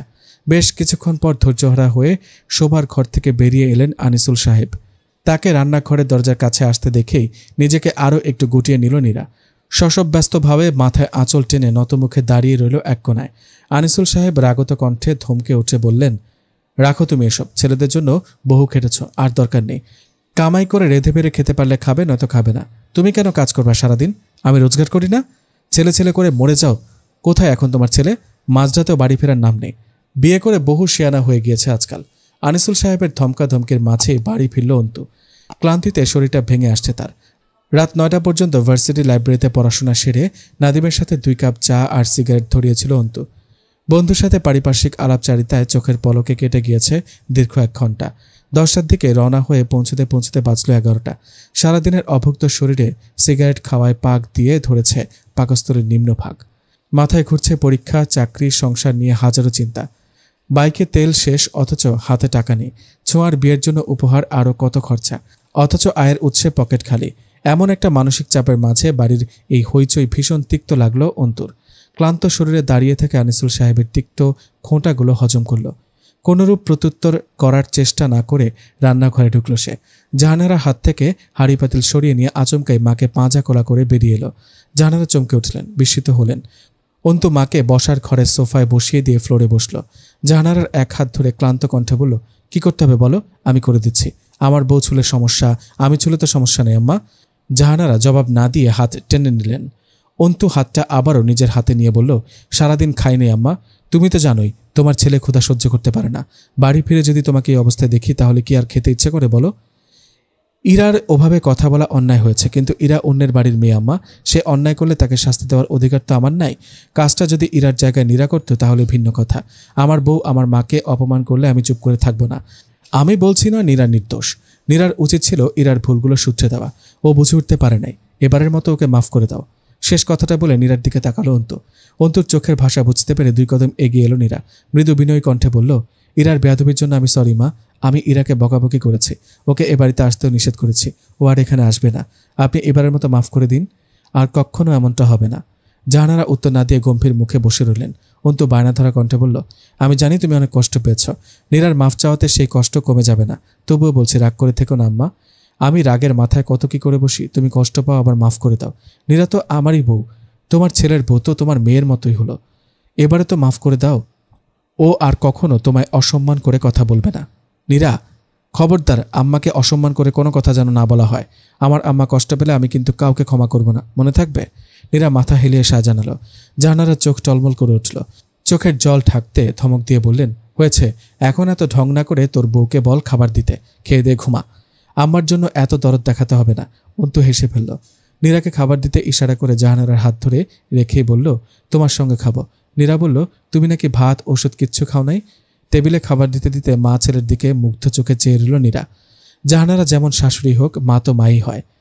মাঝে মাঝে এই মায়েরা বড় অভিমানী হয়। এক আকাশ অভিমান জমিয়ে রাখে সন্তানের একটু পরোয়া, একটু আদর পাওয়ার আশায়। সন্তানের একটু হাসিতেই ভেঙে টুকরো টুকরো হয় সেই অভিমানের পাহাড়। চোখ টলমল করে মা সত্তাও। ইরা এখানে উপস্থিত থাকলে আবারও অশান্তি করত। নীরাকে মাফ চাইতে দেখে রাগারাগি করত। কিন্তু নীরার আনন্দ হয়, ইরার মতো প্রতিবাদী চিন্তা তার আসে না। এতটুকু মাথা নোয়ানোর ফলে যদি কোনো মা একটু তৃপ্ত হয়, তবে এই মাথা নোয়ানোই তার শ্রেয়। পৃথিবীর সবার কি ইরা নম্রতার মতো প্রতিবাদী হওয়া সাজে? খাওয়া দাওয়া শেষে ঘরে যেতে নীরার উপর চোখ পড়ল অন্তুর। নীরা শাড়ির আঁচল একপাশে তুলে দিয়ে বিছানা ছাড়ছিল। অন্তুর অবাধ্য চোখ প্রথমে গিয়ে থামল নিষিদ্ধ কোনো জায়গায়। অন্তু কেশে উঠল। তাড়াহুড়ো করে চোখ সরিয়ে নিতেই চোখ ফিরিয়ে তাকালো নীরা। অন্তু অপ্রস্তুত ভঙ্গিতে ঘাড় চুলকালো। শার্টের বোতাম খুলতে খুলতে বিছানায় গিয়ে বসল। কণ্ঠে গাম্ভীর্যতা এনে বলল, শাড়ি পরার কি দরকার? নীরা বিছানা তৈরি করে আয়নার সামনে গিয়ে দাঁড়ালো। চুলগুলো হাত উঁচু করতেই ফিনফিনে শাড়ি সরে গিয়ে দৃশ্যমান হলো ফর্সা উদর। অন্তু কপাল কুঁচকে আয়নার দিকে চেয়ে রইল। আয়নার ভেতর দিয়ে চোখে চোখ পড়ল। নীরা অপ্রস্তুত কণ্ঠে বলল, মা বলেছে। অন্তু চোখ সরিয়ে নিল। শার্ট পাল্টে বিছানায় আসতেই ডাকল নীরা। অন্তু চোখে মুখে জিজ্ঞাসা নিয়ে বলল, নীরা কয়েক সেকেন্ড চুপ করে রইল। বহু দ্বিধাদ্বন্দ্বে ভুগে অসহায় চোখে তাকালো। অন্তু টি শার্টের ওপরের বোতাম খুলে কলারটা একটু ঠেলে দিয়ে আনমনে বলল, কি হলো? নীরার চোখ আটকালো অন্তুর বুকে। পেটানো শরীরে লোমস্য বুক আর শ্যামবর্ণ গলদেশের দিকে চেয়ে আচমকায় বলে উঠল, ভালোবাসি। জীবনে প্রথমবার এত কষ্ট, এত আকাঙ্ক্ষা, এত অপেক্ষার পর নীরার বলা কথাটা ঠিক বিশ্বাস হলো না অন্তুর। অমনোযোগী অন্তু চট করে মনোযোগী হয়ে উঠল। চোখ তুলে নীরার দিকে চেয়ে চোখ ছোট ছোট করে প্রশ্ন করল, কি? নীরার চোখ টলমল করছে। টলমলে চোখে তার আবেদনময়ী চাহনি। সেই সর্বনাশা চাহনির দিকে চেয়ে বুক শুকিয়ে এলো অন্তুর। অবাধ্য চোখ দুটো জোরপূর্বক নেমে এলো অর্ধাঙ্গীর লতানো দেহে। পর মুহূর্তে চোখ সরিয়ে নিয়ে লম্বালম্বিভাবে শুয়ে পড়ল অন্তু। ধরফর করা বুক নিয়ে কপাল কুঁচকাল। কপালে ডান হাত রেখে চোখ বন্ধ করল। ক্লান্ত কণ্ঠে বলল, কাল কথা বলি, প্রচণ্ড মাথা ব্যথা করছে, ঘুমাবো। আলোটা নিভিয়ে দিলে ভালো হয়। রাত প্রায় 2টো। রাতের নিজস্ব রিমঝিম শব্দে ভরে উঠেছে চারপাশ। খাবার ঘরে গ্লাসে পানি ঢালল কেউ। বাবার রুমের ক্যাটক্যাটে ফ্যানটা বিশ্রী শব্দ দিচ্ছে। এই সপ্তাহে অন্ধকারে ডুবে থাকা ঘরটিতে বসে মনোযোগ দিয়ে শুনল নম্রতা। হঠাৎ ঘুম ভেঙে যাওয়ায় কিছুক্ষণ ভূতগ্রস্তের মতো বসে রইল। তারপর ফোনটা নিয়ে অ্যালার্ম বন্ধ করল। আরফানের ডিউটি শেষ হওয়ার কথা 1টায়। সে অনুযায়ী 2টায় অ্যালার্ম দিয়ে রেখেছিল নম্রতা। ঘুমটা খানিক কেটে যেতে আরফানের নাম্বারে ডায়াল করল নম্রতা। প্রথম দেখায় বিজি দেখিয়ে দ্বিতীয় দফায় ওয়েটিং দেখালো লাইন। নম্রতার কপাল কুঁচকে এলো। এত রাতে কার এত দরকার পড়ল আরফানকে? নম্রতা অপেক্ষা করল। 2 মিনিট পর ডায়াল করতেই আবারও ওয়েটিং দেখালো ফোন। নম্রতার মাথায় আসা খারাপ চিন্তাগুলো ঠেলে সরিয়ে দিয়ে আরও কিছুক্ষণ অপেক্ষা করল নম্রতা। তৃতীয়বারে ফোন রিসিভ করল আরফান। নম্রতা মন খারাপ ভাবটা উড়িয়ে দিয়ে উচ্ছল কণ্ঠে বলল, কি করছিলেন ডক্টর সাহেব? আরফান ছোট্ট করে উত্তর দিল, কিছু না, আপনি? নম্রতার মনটা একটু চুপসে গেল। হাসার চেষ্টা করে বলল, আমি তো ঘুমাচ্ছিলাম। আপনার সাথে কথা বলবো বলে 2টা অ্যালার্ম দিয়ে রেখেছিলাম, জানেন? আরফান হাসল। এত কষ্ট না করে সকালে কল দিলেই হতো। সকালে কল দিলে হবে কেন? আমার কত কথা জমে আছে জানেন? এগুলো আজ না বললে পেটের ভাতই হজম হবে না আমার। আচ্ছা বলুন। আরফানের আগ্রহহীন কণ্ঠে ভেতরটা মোচড়ে উঠল নম্রতার। সে এত আগ্রহ নিয়ে বসেছিল, অথচ আরফানের কোনো আগ্রহ নেই। আরফান কি খুব বেশি ক্লান্ত? আরফান ক্লান্ত ভেবে নিজেকে সামনে নিল নম্রতা। মৃদুকণ্ঠে বলল, আপনি মাত্র ফিরলেন, খুব ক্লান্ত বোধ হয়। আপনি এখন রেস্ট নিন, আমি কথাগুলো কালই বলবো। আরফান সাথে সাথে বলল, আচ্ছা। নম্রতার হঠাৎই দুনিয়া ভেঙে কান্না পেয়ে গেল। আরফান হাজার ক্লান্ত থাকলেও এভাবে কথা বলে না। এত অবহেলা ভরে তো কখনো না। ভয়ানক রেগে থাকলেও না। তবে আজ কেন? নম্রতা মন খারাপ করে ফোন রেখে দিল। বেশ কিছুক্ষণ বিছানায় এপাশ ওপাশ করেও চোখে ঘুম ধরা না দেওয়ায় আবারও আরফানের নাম্বারে কল করল নম্রতা। কি আশ্চর্য, আবারও ওয়েটিং। নম্রতার শোয়া থেকে উঠে বসল। অনুভূতিশূন্য চোখে চেয়ে রইল তারাহীন অন্ধকার আকাশে। বেশ কিছুক্ষণ পর আবারও কল করল নম্রতা। এবার সিম বন্ধ। নম্রতার মস্তিষ্কে হঠাৎই একটি অদ্ভুত প্রশ্ন জাগল। আরফান কি তার কলে বিরক্ত হয়ে ফোন বন্ধ করল? নম্রতা কি খুব বিরক্ত করে তাকে? কই, আরফান তো কখনো বলেনি। নম্রতা ফোনটা দূরে ছুঁড়ে ফেলে দিয়ে বিছানায় গা এলালো। চোখ দিয়ে জল গড়িয়ে পড়তেই আবারও এক বিষাক্ত ভাবনা উঁকি দিয়ে গেল মাথায়। এত রাতে কার সাথে কথা বলছিল আরফান? নম্রতা মনে প্রাণে ভাবতে লাগলো, নিশ্চয়ই কোনো ফ্রেন্ড অথবা হসপিটালের কোনো কলে ছিল আরফান। ফোনে ওয়েটিং থাকা কোনো বড় ব্যাপার না, প্রয়োজন তো থাকতেই পারে। পর মুহূর্তে কুটিল মস্তিষ্ক প্রশ্ন ছুড়ল, এত রাতে আরফানের ফোনে ফ্রেন্ডের কি কাজ? কি এত কথা যে এতবার কল দিতে হয়? নম্রতার মাথা ঘোরাতে লাগলো। নিজের চিন্তাকে যথাসম্ভব ইতিবাচক করার চেষ্টা চালালো সে। ইস, একটা ঘুমের ঔষধ হলে বেশ হতো। পূর্বাকাশ যখন সিঁদুর রঙের রাঙা হলো, ভোরের বাতাস আলোড়িত করে বেজে উঠল প্রার্থনায় নিমজ্জিত হওয়ার আহ্বান। ঠিক তখনই 2 চোখ বুঝল নম্রতা। ঘুমগুলো এসে ধরা দিল ধীর পায়ে। অশ্রুসিক্ত ফোলা চোখ দুটো 2 দণ্ড শান্তি কুড়ালো এবার। ক্ষণিকের জন্য ভুলে গেল সকল বিষাদ। চওড়া বারান্দায় চেয়ার বিছিয়ে বসে আছেন নুরুল সাহেব। চোখের সামনে মেলে ধরে রাখা খবরের কাগজ। চোখ মুখ গম্ভীর। পাশের ক্যাসেটে বাজছে স্মৃতি বিজড়িত গান। একটাই কথা আছে বাংলাতে, মুখ আর বুক বলে একসাথে, সে হলো বন্ধু, বন্ধু আমার। বাপ্পি লাহিড়ী ও মুন্না আজিজের কণ্ঠে গাওয়া মাস্টারপিস। তরুণ বয়সে বিশ্ববিদ্যালয়ের হলে বসে এই গানটাই বেতারে শোনা হয়েছে অসংখ্যবার। আসাদ, মাসুদ, ইব্রাহিম আরও কতজন ছিল তখন? এখন নেই। কে কোথায় আছে সে খবর নেওয়ার সময় সুযোগটাও নেই। নুরুল সাহেব দীর্ঘশ্বাস ফেলে খবর কাগজের পাতা উল্টালেন। ততক্ষণে দরজার কাছে এসে দাঁড়িয়েছে নম্রতা। এলোমেলো চুলে হাত খোপা, গায়ে রাতের টি শার্ট আর ট্রাউজার। নম্রতা বিধ্বস্ত মুখে মৃদু হাসল। টলমলে পায়ে চেয়ারের কাছে এসে বলল, শুভ সকাল বাবা। নুরুল সাহেব গানের সাউন্ড কমিয়ে মেয়ের দিকে তাকালেন। খবরের কাগজটা ভাঁজ করে পাশে রাখতে রাখতে বললেন, শুভ সকাল মা। নম্রতা চেয়ারে বসে হাসল। How is the morning? Remembering the old days? Nurul সাহেব হাসলেন। চোখ থেকে চশমা খুলে দীর্ঘশ্বাস ফেললেন। ভীষণ আনমনা দৃষ্টিতে চেয়ে রইলেন বাড়ির সামনের দাঁড়িয়ে থাকা ল্যাম্প পোস্টের গায়ে। বন্ধু পাওয়া প্রাপ্তি, বন্ধু হারিয়ে ফেলা ব্যর্থতা। জীবনের এই পর্যায়ে এসে নিজের ব্যর্থতাগুলো গুনার চেষ্টা করছিলাম। নুরুল সাহেব আবারও দীর্ঘশ্বাস ফেললেন। ঠোঁটে হাসি টেনে মেয়ের দিকে তাকাতেই কপাল কুঁচকালেন। উদ্বিগ্ন কণ্ঠে বললেন, কিন্তু তোর এই অবস্থা কেন? চোখ মুখ ফোলা লাগছে। ঠিক আছিস মা? নম্রতা হাসার চেষ্টা করল। চেষ্টা সফল হলো না।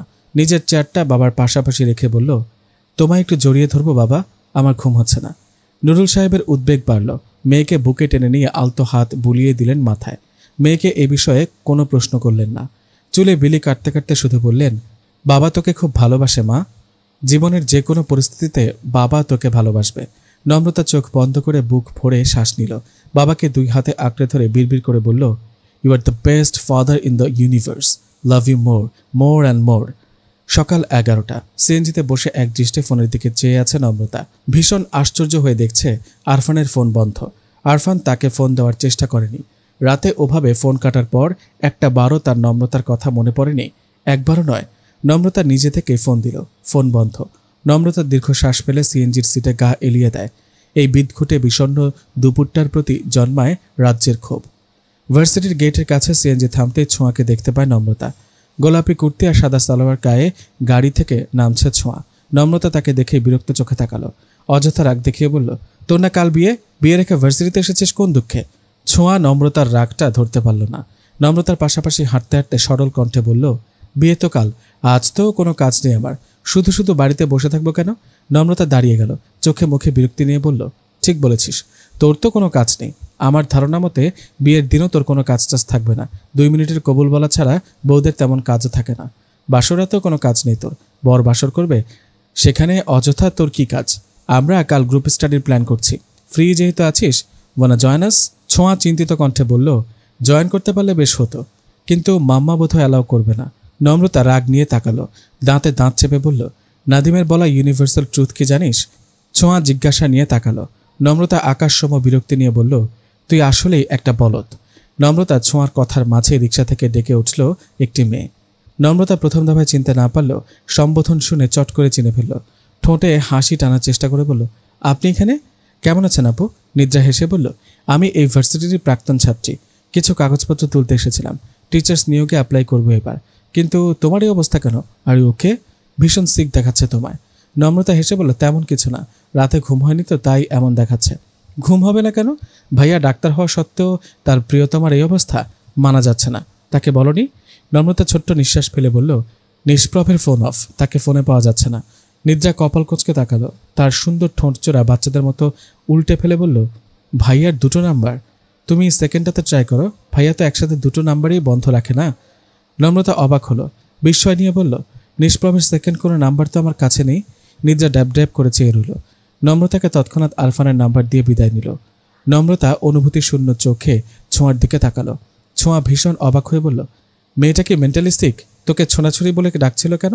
এটা কোনো নাম হলো? আশ্চর্য। নম্রতা উত্তর দিল না, গলা শুকিয়ে কাঠ হয়ে এলো। মনে মনে শুধু একটা প্রার্থনাই করতে লাগলো, আরফানের এই নাম্বারটাও যেন বন্ধ থাকে। আরফানের এই নাম্বারটা খোলা থাকলে নম্রতার অবুঝ মনটা তীক্ষ্ণ মস্তিষ্কের সাথে পেরে উঠবে না।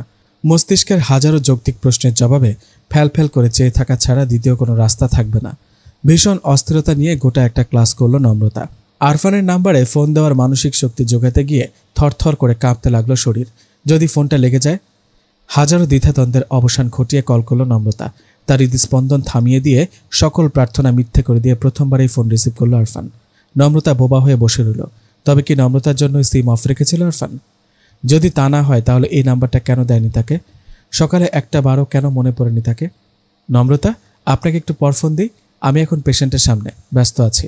হঠাৎ আরফানের কণ্ঠে ভাবনায় ছেদ ঘটল নম্রতার। চমকে উঠে বলল, আমি আপনাকে একটু পর ফোন দিচ্ছি নম্রতা।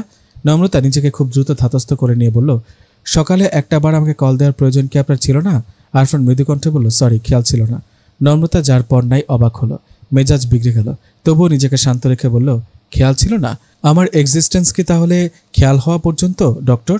ছোট্ট একটা বিষয় নিয়ে কেন ঝামেলা করছেন নম্রতা? আমি আপনাকে পরে কল দিই। ঝামেলা কোথায় করলাম? I was just asking. Phone বন্ধ কেন আপনার? ফোন বন্ধ থাকলে কল এলো কীভাবে? সিমটা বন্ধ রেখেছেন? ওহ, কাল রাতে অফ করেছিলাম, অন করতে মনে নেই। আমি পরে ফোন দিচ্ছি। কাল রাতে কোনো ইম্পর্ট্যান্ট কল অ্যাটেন্ড করেছেন? আরফান বিরক্ত হয়ে বলল, আমার সামনে পেশেন্ট বসা নম্রতা, আমি ব্যস্ত আছি। নম্রতা জবাব দিল না। ডান চোখ থেকে 2 ফোঁটা জল গড়িয়ে পড়ল গালে। বিড়বিড় কণ্ঠে বলল, আপনার জীবনে আমার অস্তিত্ব ব্যস্ততা আর খেয়াল হওয়ার মাঝে সীমাবদ্ধ ডক্টর। আমি এতটা ঠুনকো কখনোই বুঝতে পারিনি। আরফান বুঝতে না পেরে বলল, কি বললেন বুঝতে পারিনি, এখন রাখি প্লিজ। নম্রতা রেখে দিল। দুই চোখে ভর করল রাজ্যের বৃষ্টি। বুকের বাম পাশে থাকা ছোট্ট মনটা ব্যথা করে উঠল নিষ্ঠুরভাবে।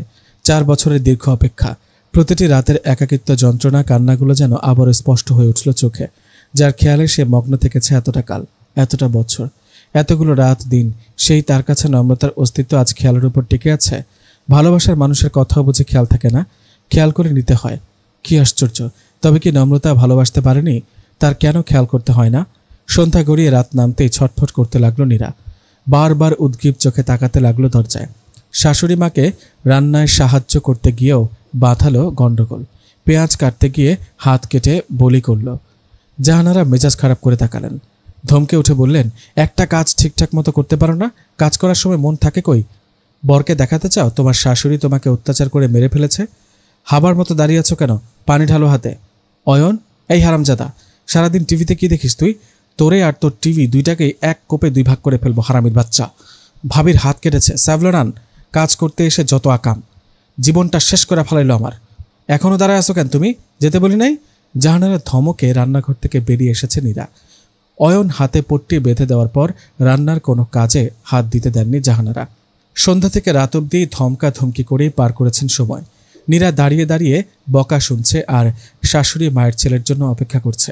কাল রাতের পর অন্তুকে ধারের কাছে পায়নি নীরা। ছেলেটা সারাদিন বাইরে বাড়ি কি করে কে জানে। নীরার এই চঞ্চলা অপেক্ষার অবসান ঘটল রাত 11টায়। অন্তু বাড়ি ফিরেই খেতে বসল।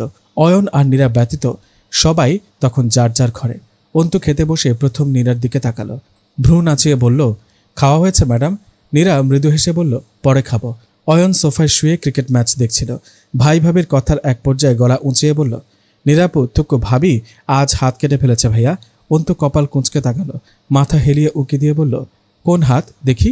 নীরা ডান হাতটা একটু উঁচু করে নিজের চোখের সামনে ধরল, তারপর বলল, অত কাটেনি, একটু।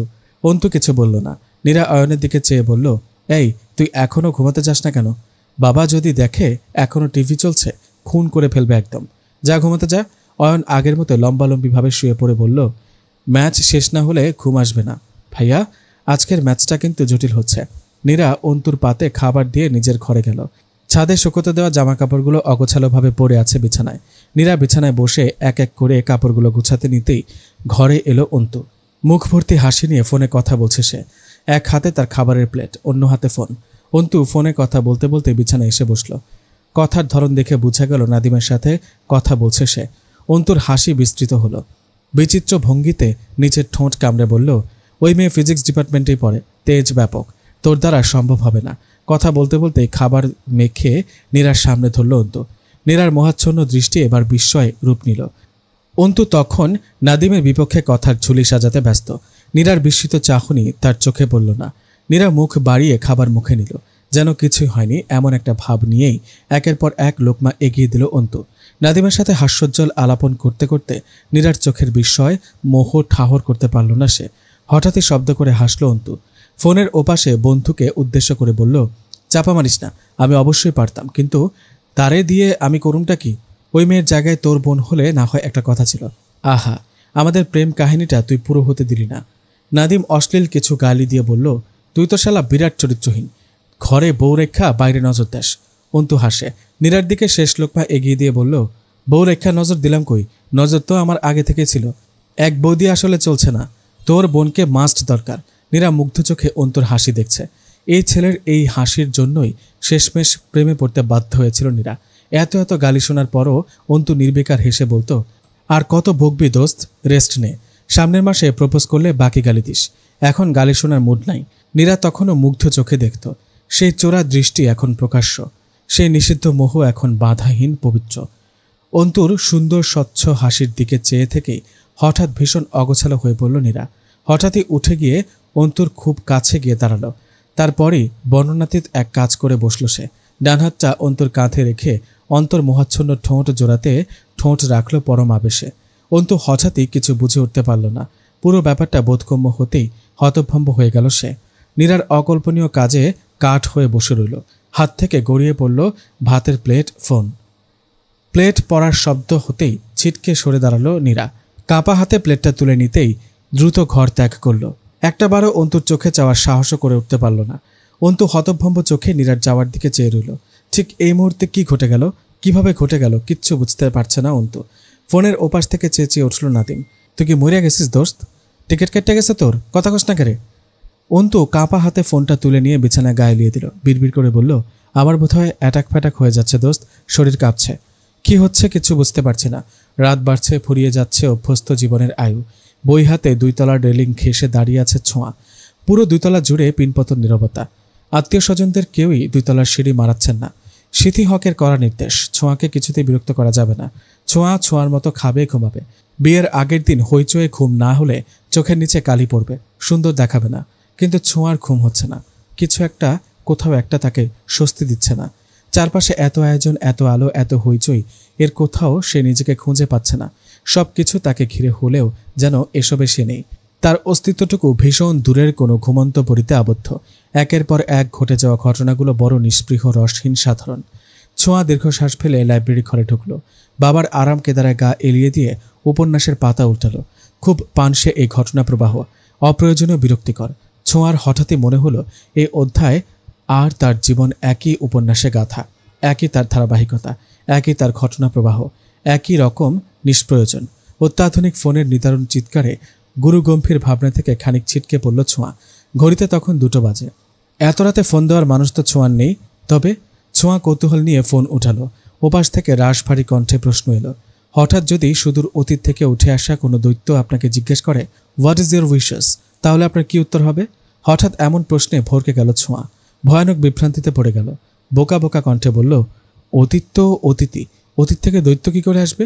দৈত্যের নিজস্ব টাইম মেশিন থাকতে পারে, সে আলোর বেগে ছুটে আপনার কাছে চলে আসতেই পারে। দৈত্যের অনেক ক্ষমতা, জানেন না? ছোঁয়া বেশ ভাবনায় পড়ল। কিছুক্ষণ ভেবে বলল, কিন্তু তাত্ত্বিকভাবেও তো অতীতে আসা সম্ভব না, প্রকৃতি তা মেনে নেবে না। বাহ, এই বিষয়ে পড়েছেন তাহলে। কিন্তু দৈত্য তো অতীতে যাচ্ছে না, সে আসছে ভবিষ্যতে। তার জন্য আপনি তার ভবিষ্যৎ লক্ষ্য।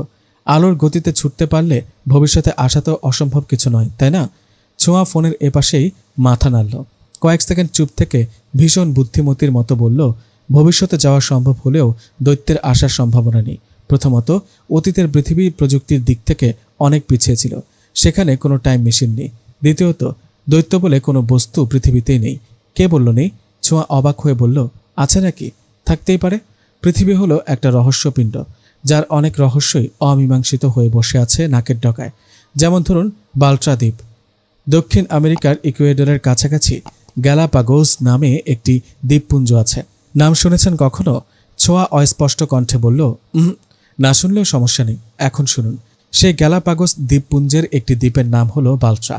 বাল্ট্রা গ্রীষ্মমণ্ডলীয় অঞ্চল হওয়ায় এখানে প্রচুর বৃষ্টিপাত হয়। কিন্তু মজার ব্যাপার কি জানেন? ছোঁয়া কৌতূহল নিয়ে বলল, কি? এখানে প্রচুর বৃষ্টিপাত হলেও বৃষ্টির একটি ফোঁটাও বাল্ট্রা দ্বীপে পড়ে না। ছোঁয়া অবাক হয়ে বলল, মাই গড, ইজ ইট পসিবল? অবশ্যই, সম্ভব না হলে তো এমনটা ঘটতো না। শুধু তাই নয়, এই দ্বীপে থাকার সময় কম্পাস অস্বাভাবিকভাবে স্থির হয়ে থাকে অথবা ভুল দিক প্রদর্শন করে। এই দ্বীপ অতিক্রমকালে প্লেনেও ঠিক একই সমস্যা দেখা দেয়। সবচেয়ে আশ্চর্যজনক বিষয় হলো, এই দ্বীপে পা রাখার সাথে সাথে কিছু মানসিক সমস্যা দেখা দেয়। এখানে গাছ কিংবা পশু পাখি নেই। উড়ন্ত পাখিরা উড়ে বাল্ট্রার কাছাকাছি এসে আবার ফিরে যায়, যেন কোনো অদৃশ্য দেওয়ালে বাধা পড়ে। অনেকেই মনে করেন এই দ্বীপে অস্বাভাবিক কোনো শক্তির অস্তিত্ব রয়েছে। হু নোজ, এটা কোনো দৈত্যের রাজ্য, অদৃশ্য দৈত্য। ছোঁয়া আকাশসম বিস্ময় নিয়ে বলল, এমন দ্বীপ সত্যি আছে? অবশ্যই, আমি নিশ্চয়ই আপনার সাথে মজা করছি না। এবার উত্তরটা দিন। দৈত্যের প্রশ্নের উত্তরে কি জবাব দিবেন আপনি? কি চাইবেন? ছোঁয়া অনেকটা সহজ হয়ে এলো এবার। পানসে ভাবটা মিলিয়ে গেল। কয়েক সেকেন্ড ভেবে বলল, ইচ্ছেগুলো ঠিক বলতে পারছি না, আমি কোনো ইচ্ছে খুঁজেই পাই নাই। তবে একটা উইশ করব অবশ্যই। কি উইশ? আমাকে যেন কখনো এদেশ ছেড়ে যেতে না হয়। কিন্তু হচ্ছে, আমার তো বিয়ে হয়ে যাচ্ছে। বাহ, আপনি তো বেশ দেশপ্রেমিক টাইপের নারী। ছোঁয়া উত্তর দিল না। সায়েমকে বলতে ইচ্ছে করল না। দেশ ছেড়ে না যাওয়ার ইচ্ছেটা তার দেশকে ভেবে নেওয়া নয়, অন্য কিছুর টানেই তার এই ঐচ্ছিক প্রকাশ। বাল্ট্রা যাওয়া সম্ভব হলে আমি আপনাকে হানিমুনে বাল্ট্রা নিয়ে যেতাম ছোঁয়া। আপনি অবাক হয়ে দেখতেন আকাশে ভীষণ বৃষ্টি হচ্ছে, অথচ সে বৃষ্টি আপনাকে ছুঁতে পারছে না। সাইমের কথা বলার ভঙ্গি চমৎকার, প্রতিটি উচ্চারণ ছাড়া ছাড়া সুন্দর। সেই সুন্দর উচ্চারণে কথাগুলো ছোঁয়ার অনুভূতি শূন্য মনে অনুভূতি সৃষ্টি করল।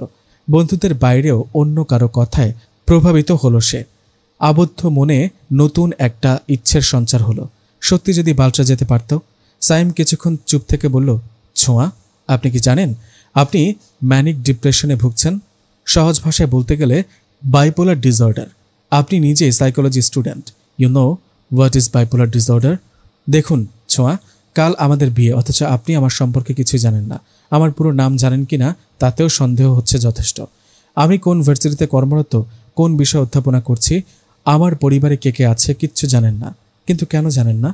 আপনার জীবনসঙ্গী হিসেবে এই ব্যাপারটা যে কারোর জন্যই হতাশার। কিন্তু আমি হতাশ হইনি। গোটা 1 মাস আমি আপনাকে লক্ষ্য করেছি, আর তাতে যতটুকু বুঝেছি আপনার আচরণ ইচ্ছাকৃত নয়। আপনি যে শুধু আমার প্রতি উদাসীন তেমনও নয়, আপনি আপনার গোটা জীবনের প্রতি উদাসীন। হয়তো আপনাকে ধীরে ধীরে উদাসীন করে দেওয়া হয়েছে। আপনি কি শুনতে পাচ্ছেন ছোঁয়া? ছোঁয়া খুব মনোযোগ দিয়ে শুনছিল। এই প্রথম নিজের আচরণে অস্বাভাবিকতা আছে কিনা বুঝতে চেষ্টা করছিল। সাইমের প্রশ্নে সাড়া দিতেই আবারও বলতে শুরু করলো, সাইম, এভাবে জীবন চলে না ছোঁয়া। You have to get rid from here. আপনি সবসময় কনফিউজড থাকেন। কালার কনফিউশন, ডিসিশন নিয়ে কনফিউশন, এভরিথিং। এর মূল কারণ হলো আপনার নার্সিং। আমাদের বিয়ের পর এই কনফিউশন, উদাসীনতা, বিষণ্ণতাগুলো আপনাকে কাটিয়ে উঠতে হবে। আমার সাথে কথা বলতে শিখতে হবে, যেমনটা আজ বললেন। তার আগে নিজের জন্য কথা বলতে শিখতে হবে। বিয়ের পর আপনার মায়ের কোনো ডিসিশন আমি অ্যালাউ করব না। আপনার ব্যাপারে ডিসিশন হতে হবে আপনার। ভুল হোক বা সঠিক, ডিসিশন হবে আপনার। আপনি আপনার মাকে গিয়ে স্পষ্ট বলবেন, তিনি যেন আপনার সাংসারিক সিদ্ধান্তগুলো আপনার ওপর ছেড়ে দেয়। আই এম উইথ ইউ ছোঁয়া। ছোঁয়া উত্তর দিল না। সাইম খুব সাবধানে বলল, আপনার বন্ধুরা কিন্তু আমায় আশ্বাস দিয়েছিল যে you R able to get rid from here. ছোঁয়া ভাবনাতীত বিস্ময় নিয়ে বলল, বন্ধুরা? সাইম হেসে বলল, নাদিম, রঞ্জন, নম্রতা। তবে কি তারা মিথ্যে বলেছিল? আপনি কথাগুলো মাকে বলতে পারবেন না? ছোঁয়ার ভীষণ কান্না পেয়ে গেল। এই প্রথমবারের মতো ভাবনা চিন্তা না করেই বলে ফেলল, পারবো। কথাটা বলে ফেলে উপলব্ধি করল ভীষণ শান্তি লাগছে তার। চারপাশের বিষণ্ণতা কেটে যাচ্ছে। জীবনের নিস্পৃহ ভাব কেটে গিয়ে টলমলো জলে তরঙ্গ দিচ্ছে ঢেউ। বন্ধুদের অদৃশ্য মমতায় কেটে যাচ্ছে ভয়। অচেনা নাম্বার থেকে কলটা আসতেই মেজাজ চটে গেল আরফানের। প্রথমবার কেটে দিতেই দ্বিতীয়বার বেজে উঠল phone.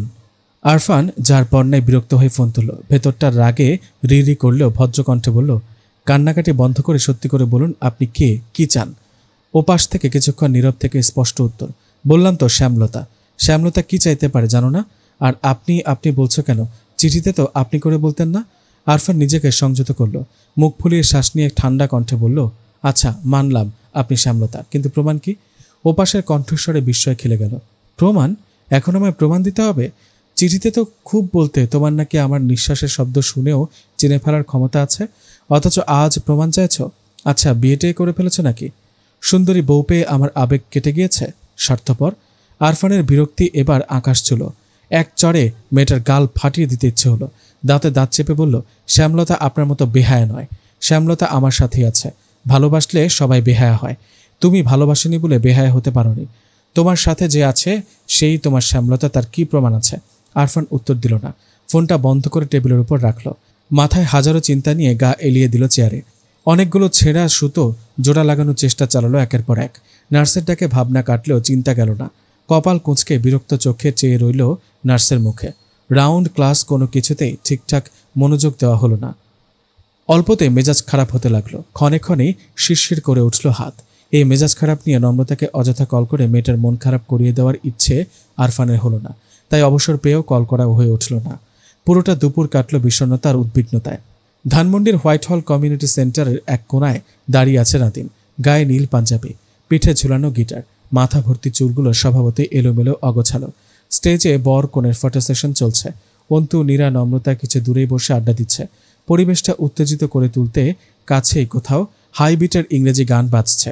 It's a beautiful night, we are looking for something dumb to do. Hey baby, I think I ওয়ান্না marry you. Is it the look in your eyes or is it this dancing juice? Who cares? Baby, I think I wanna marry you. Nadim বিরস ভঙ্গিতে washroom খুঁজতে লাগলো। খাওয়া বেশি হয়ে গিয়েছে। পেটে কেমন গুড়গুড় শব্দ করছে। বিরাট আপদ। এই সিথি বেগম শত্রুতা করে খাবারে 19-20 মিশিয়ে দিয়েছে কিনা তা নিয়েও বিরাট সন্দেহ হচ্ছে। ইংরেজি গানের শব্দটাও বড্ড কানে লাগছে। নাদিম হাঁটতে হাঁটতে বৃষ্টি একটা গালি দিয়ে ফেলল। বিয়েতে যদি ইংরেজি গানই বাজাতে হয় তো ব্রিটেনে গিয়ে বাজা, এখানে কি শালা রাজাকারের বংশধর। নাদিমের বিগড়ে যাওয়া মেজাজের মাঝে ফোন দিল আরফান। আরফানের ফোন পেয়ে অতিরিক্ত বিস্ময়ে বোবা বনে গেল নাদিম। ফোন নিয়ে গান বাজনা থেকে কিছুটা দূরে গিয়ে দাঁড়াতেই আরফান বলল, এই অসময়ে তোমাকে ডিস্টার্ব করার জন্য সরি নাদিম। নাদিম হেসে বলল, না ভাই, বেকার মানুষের আবার ডিস্টারবেন্স কি? হঠাৎ ফোন কেন ভাই, কোনো সমস্যা? আরফান কিছুটা ইতস্তত করে বলল, নম্রতাকে ফোনে পাচ্ছিলাম না, অনেকবার ফোন দিলাম, ফোন তুলল না। ডেট খেয়াল হতেই মনে পড়ল আজ ছোঁয়ার বিয়ে।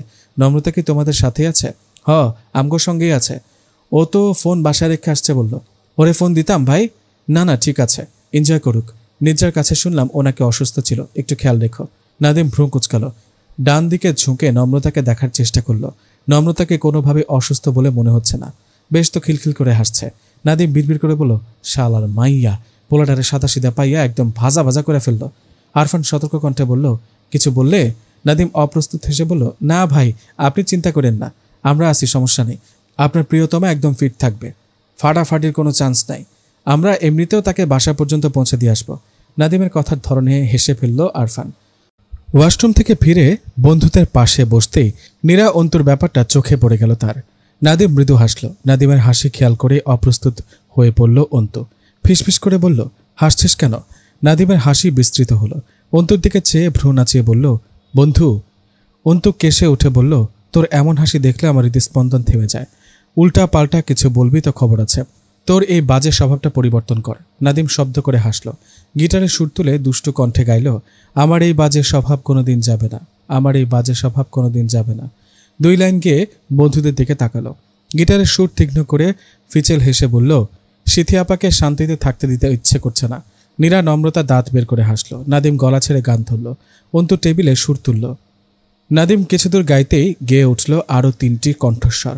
4টি কণ্ঠে ফুটে উঠল রাজ্যের উচ্ছ্বাস। আশেপাশের গান বাজনা থেমে গেল। ক্যামেরার ফ্ল্যাশ নিভে গেল। হঠাৎ এই আকর্ষণের কেন্দ্রবিন্দু হয়ে উঠল এই অর্ধ পরিচিত 4 জন। কথা হবে, দেখা হবে, প্রেমে প্রেমে মেলা হবে, কাছে আসা আসি আর হবে না, চোখে চোখে কথা হবে, ঠোঁটে ঠোঁটে নাড়া দেবে, ভালোবাসা বাসি আর হবে না, শত রাতে জাগা হবে, থালে ভাতে জমা রবে, খাওয়া দাওয়া কিছু মজা হবে না, হুট করে ফিরে এসে লুট করে নিয়ে যাবে, মন ভেঙে যাবে জানো না, আমার এই বাজে স্বভাব কোনোদিন যাবে না, আমার এই বাজে স্বভাব কোনোদিন যাবে না। গান গাওয়ার মাঝে পাশের টেবিলে বসে থাকা সুন্দরী ললনাকে চোখ টিপে দিল নাদিম। মেয়েটির ড্যাব ড্যাব চাহনি বিস্ময়ে স্তব্ধ হয়ে গেল। সিথি হক প্রচণ্ড বিস্ময় নিয়ে খেয়াল করলেন তার মেয়ে স্টেজে ফটো সেশন ছেড়ে বন্ধুদের সাথে নাচছে, গলা মিলিয়ে গান গেছে। ভুল ভালো ভালোবাসি কান্নায়, কাছে আসি ঘৃণা হয়ে চলে যাই, থাকি না, কথা বলি একা একা, সেধে এসে খেয়েছে একা, কেন গালে দাও আবার বুঝি না। রাত 10টা কি 10:30 বাজে। অন্ধকারে ঝলমল করছে বিভিন্ন রঙা আলো। কমিউনিটি সেন্টারের গেটের কাছে দাঁড়িয়ে আছে বন্ধুরা। বিয়েতে এমন একটা স্ক্যান্ডাল করার পর সিথি হকের রাগের প্রতিরূপ কেমন হয়েছিল তা নিয়ে চলছে একের পর এক আলোচনা। এমন সময় ভীষণ অপ্রত্যাশিতভাবে সামনে এসে দাঁড়ালো ছোঁয়া। নাদিম সবার সামনে থাকা কিনা জানা নেই, ছোঁয়া ছিটকে এসে পড়ল নাদিমের বুকে। নাদিম বিস্ময়ে কিংকর্তব্য বিমূঢ় হয়ে দাঁড়িয়ে রইল।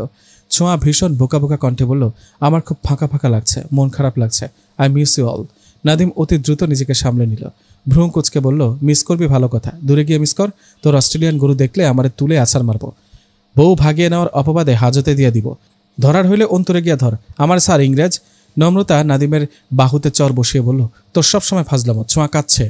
আচ্ছা যা, ফাজলামি করলাম না। ওরে এমনি ল্যাপটায় খাড়াইয়া থাকতে দেখে ওর ম্যামে অর্থাৎ আমাগো সিথিয়া পায় আমারে চাবাইয়া খাইয়া ফেললে সব দোষ তোর। পর মুহূর্তেই ডান হাতটা ছোঁয়ার মাথায় রেখে আলতো হাত বুলিয়ে দিয়ে ভীষণ নরম কণ্ঠে বলল, কান্দিস না, দোয়া করে দিলাম, খুব জলদি বলদ থেকে গরু হয়ে যা, ইংরেজ বলদ থেকে ডিরেক্ট অস্ট্রেলিয়ান গরু, আমিন। নাদিম সিরিয়াস কিছু বলবে সেই আশায় চেয়ে থাকা বন্ধুরা এবার হেসে ফেলল বিষণ্ণ মুখে দাঁড়িয়ে থাকা ছোঁয়াও। নিজের মন বুঝতে ব্যর্থ এই মেয়েটা বিষণ্ণতা নিয়েই পাড়ি জমালো অন্যের ঘরে। চোখগুলো টলমল করলো, মন পুড়ল, বারবার পেছনে ফিরে তাকালো। কোথাও একটা ফাঁকা থেকে গেল, কিছু একটা পাওয়া হলো না। চারদিকে ভীষণ অন্ধকার, কানের পাশে শোষো বাতাস, জায়গাটা কোনো ব্রিজের কাছে। নিচে টলমলে কালো জল, আকাশে ভীষণ মেঘ, অন্ধকার আকাশে আধার করে আসা বিষণ্ণতা, থেকে থেকে টিপটিপ বৃষ্টি। নম্রতার গা ছমছম করছে, কান দুটো তালা লেগে যাচ্ছে নিশাচরদের রিমঝিম শব্দে। নম্রতা ভয়ে ভয়ে চারপাশটা দেখল, কেউ নেই। এমন একটা নিস্তব্ধ জায়গায় কেন নিয়ে এলো নিষ্প্রভ? নিষ্প্রভ কি জানে না নম্রতা অন্ধকার ভয় পায়? নম্রতা থেকে বেশ দূরত্ব রেখে দাঁড়িয়ে আছে আরফান। গায়ে তার ধূসর রঙের শার্ট, অন্ধকারে চেহারা অস্পষ্ট। এই অস্পষ্ট চেহারার দিকে তাকিয়েও নম্রতা বুঝে ফেলল আরফানের মনটা ভীষণ খারাপ, চোখ মুখ শুকনো। নম্রতা উদ্বিগ্ন কণ্ঠে প্রশ্ন করল, আমরা কোথায় আছি ডক্টর? জায়গাটা আমি চিনতে পারছি না, আমার ভীষণ ভয় লাগছে, ফিরে চলুন। আরফান নিষ্পৃহ কণ্ঠে বলল, এখান থেকে ফেরার উপায় নেই নম্রতা। নম্রতা চমকে উঠল, শরীর বেয়ে বয়ে গেল শীতল রক্তস্রোত। আতঙ্কিত কণ্ঠে বলল, উপায় নেই কেন? এখানে এত অন্ধকার কেন? এত অন্ধকার আমার সহ্য হচ্ছে না ডক্টর, আমি আপনাকে দেখতে পাচ্ছি না, কাছে আসুন। আরফান ঠাঁই দাঁড়িয়ে থেকে বলল, সম্ভব নয়। নম্রতা উন্মাদের মতো বলতে লাগলো, আমি অন্ধকার সহ্য করতে পারছি না, আমি অন্ধকার সহ্য করতে পারছি না, এখানে খুব অন্ধকার, আলো জ্বালুন। আমার কাছে আলো নেই নম্রতা, এটা কোথায়? জায়গাটা আমি চিনতে পারছি না কেন? আপনি চিনতে পারছেন, খেয়াল করে দেখুন, এটা আপনার আর আমার খুব পরিচিত জায়গা, খুব। আরফানের শেষ কথাটা কেমন ফিসফিসের মতো শোনালো নম্রতার কানে। হালকা বাতাসে ধাক্কা দিয়ে উড়ে গেল অনেক দূরে। নম্রতা চোখ মেলে দেখতে চেষ্টা করলো, বিস্ময় নিয়ে খেয়াল করলো জায়গাটা তার পরিচিত। এই তো চিরপরিচিত সেই সিঁড়ি, শাহবাগ গ্রন্থাগার। নম্রতা আশেপাশে কোনো ব্রিজ বা নদী দেখতে পেল না। ভীষণ আশ্চর্য হয়ে বলল, আমরা এখানে কেন এসেছি ডক্টর? বিদায় জানাতে। বিদায়? হ্যাঁ বিদায় নম্রতা। এখান থেকে শুরু হওয়া গল্পটির বিদায় ঘণ্টি বেজে গিয়েছে নম্রতা। এখানে তৈরি হওয়া শ্যামলতা এখানে নিঃশেষ। আপনার আর আমার পথ ভিন্ন, আমাদের আর এগোনোর পথ নেই। নম্রতার ভেতরটা ভয়াবহ শঙ্কায় কেঁপে উঠল। ছলছল চোখে চেয়ে বলল, কি বলছেন? আপনাকে আমি চাই না নম্রতা। আমি যাকে চাই সে আপনি নন, আপনাকে হারিয়ে যেতে হবে নম্রতা। সময়ের কালো গর্ভে নিঃশেষ হয়ে যাওয়া শ্যামলতার মতোই হারিয়ে যেতে হবে আপনাকে, তবেই না আমি এগোতে পারবো। নম্রতা চারপাশটা ফাঁকা ফাঁকা লাগে, বুকের ভেতর তীক্ষ্ণ হাহাকার।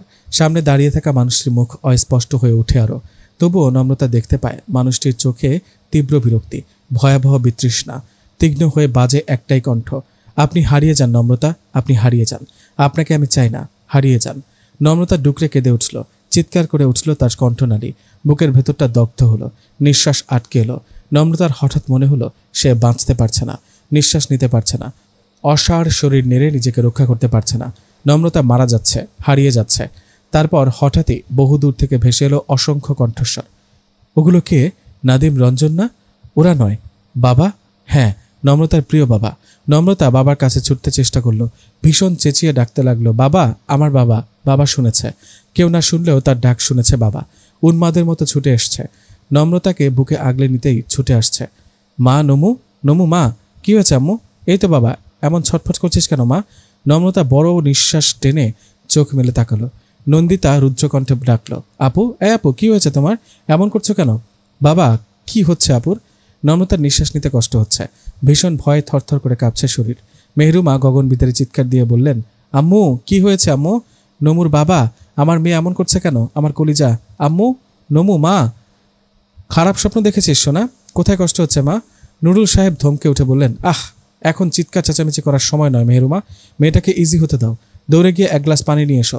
এভাবে চিৎকার করে তাকে ভরকে দিও না। মেহরুমা থামলেন না, গুনগুনিয়ে কাঁদতে কাঁদতে ছুটে গেলেন পানি আনতে। নন্দিতা দৌড়ে গিয়ে বসলো বোনের পাশে। ভয়ে চোখ মুখ শুকিয়ে গেছে তার। বোনের হাতটা নিজের হাতে তুলে নিয়ে ক্রমাগত মালিশ করে চলেছে। নুরুল সাহেব নম্রতার গালে হাত দিয়ে আলতো কণ্ঠে ডাকলেন, নমু, মা, বাবা পাশে আছে, ভয় কি? ভয় নেই। নিঃশ্বাস নিতে কষ্ট হচ্ছে? কি হয়েছে? বাবাকে বল, এই দেখ বাবা পাশে, ভয় নেই তো মা। নম্রতার শ্বাসকষ্ট ধীরে ধীরে কমে এলো। চোখ ঘুরিয়ে নিজেকে আবিষ্কার করলো নিজের প্রাত্যহিক বিছানায়, পাশেই বসা বাবা আর বোন। নম্রতার শরীরটা ভয়ে কাঁটা দিয়ে উঠল। ওটা স্বপ্ন ছিল? এ তো বাস্তব স্বপ্ন। ঘামে জবজবে শরীর নিয়ে চট করে উঠে বসল নম্রতা। ঘরে তীক্ষ্ণ কোনো আলো নেই, ডিম লাইট জ্বলছে। খোলা জানালার পাশে গাঢ় অন্ধকার। নম্রতার শ্বাস আটকে এলো। বাবাকে শক্ত করে জড়িয়ে ধরে থরথর করে কাঁপতে লাগলো। উন্মাদের মতো চিৎকার করতে লাগলো হঠাৎ, অন্ধকার কেন? আমার অন্ধকার সহ্য হচ্ছে না, আলো জ্বালাও, আলো জ্বালাও, বাবা, বাবা, বাবা, আলো জ্বালাও, আমি অন্ধকার সহ্য করতে পারছি না। নুরুল সাহেব মেয়েকে জাপটে ধরে শান্ত করার চেষ্টা করলেন। নন্দিতা ছুটে গিয়ে আলো জ্বালিয়ে ভয়ার্ত চোখে চেয়ে রইল। নম্রতা ধীরে ধীরে শান্ত হলো।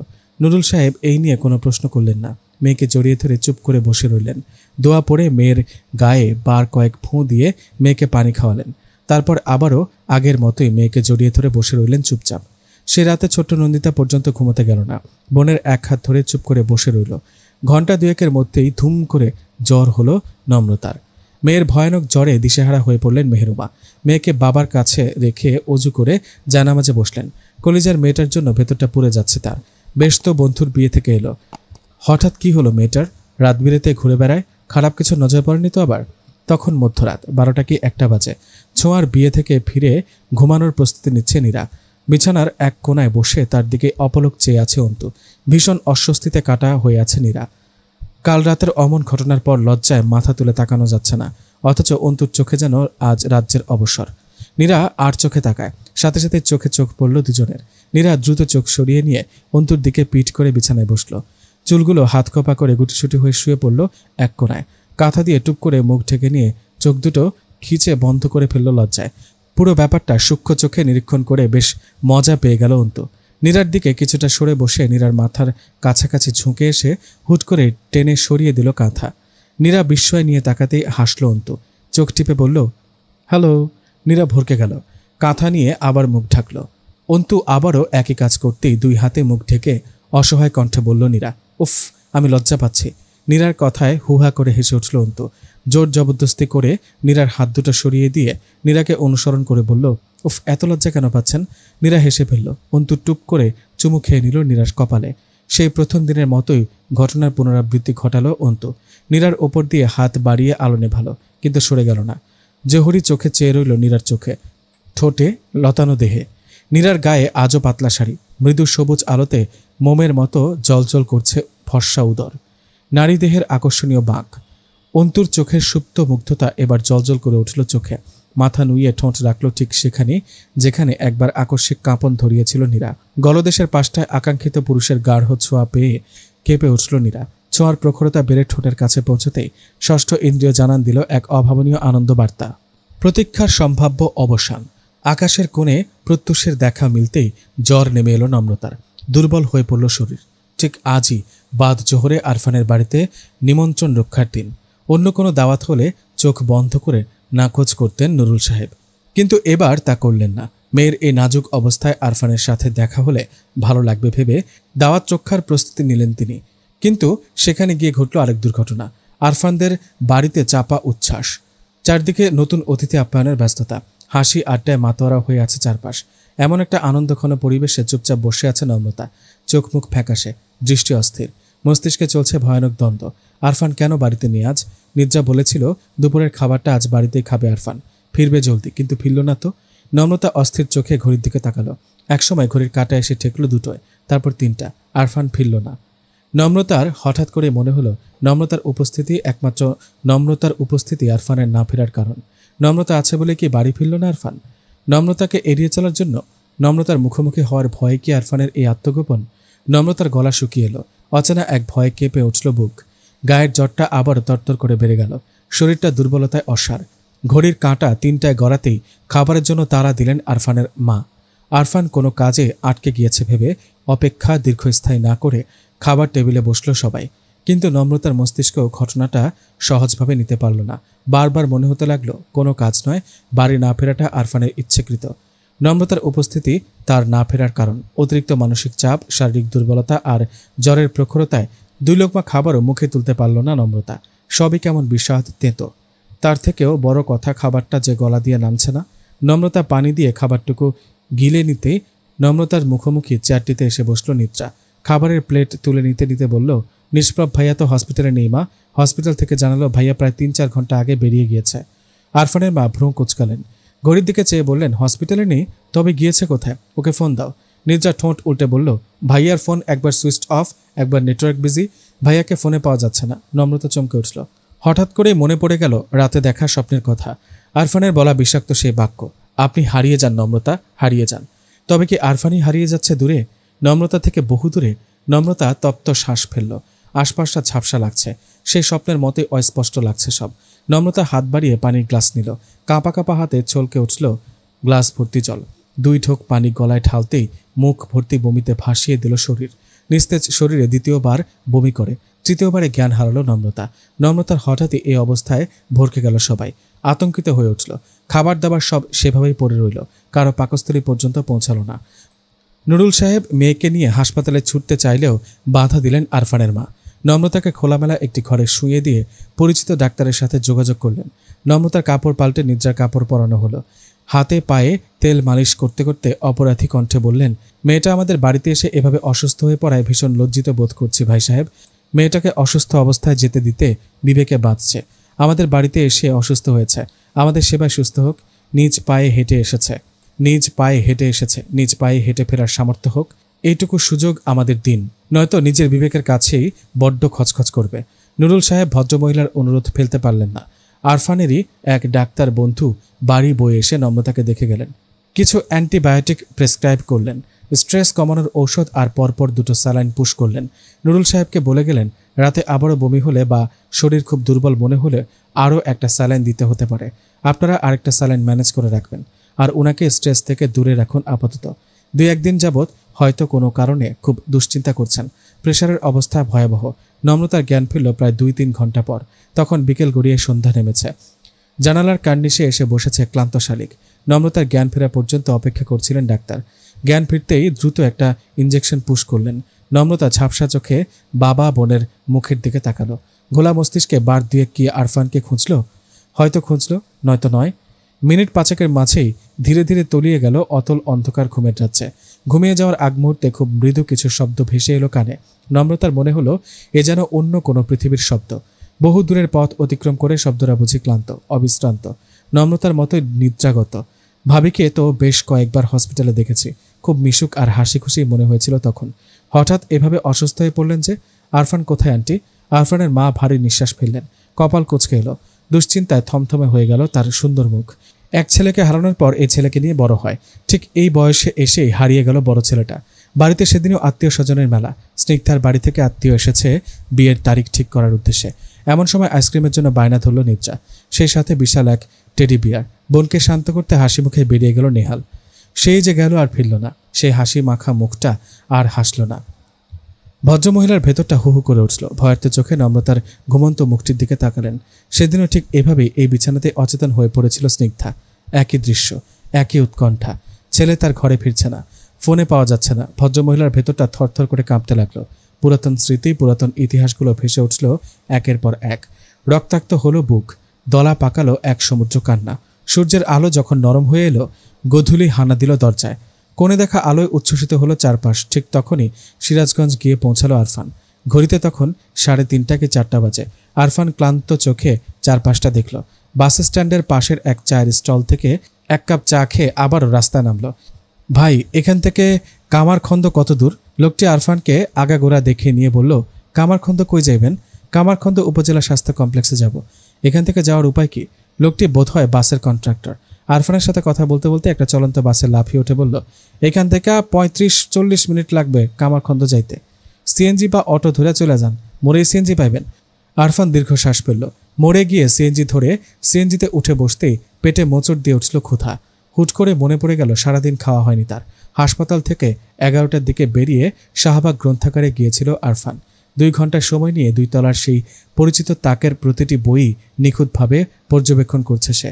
খুঁটিয়ে খুঁটিয়ে দেখছে। গ্রন্থাগার থেকে বেরিয়ে সিরাজগঞ্জের বাস ধরেছে আরফান। এই দীর্ঘ দিনটিতে খাওয়ার কথা একবারও মনে পড়েনি তার। আরফান সিএনজির সিটে গা এলিয়ে দিয়ে চোখ বন্ধ করল। মাথাটা ধপধপ করছে, চোখ ব্যথা করছে। এই মুহূর্তে চশমাটা খুব প্রয়োজন। আরফানের মনে পড়ল চশমাটা চেম্বারেই ফেলে এসেছে সে। সেই সাথে ফেলে এসেছে মোবাইল ফোন।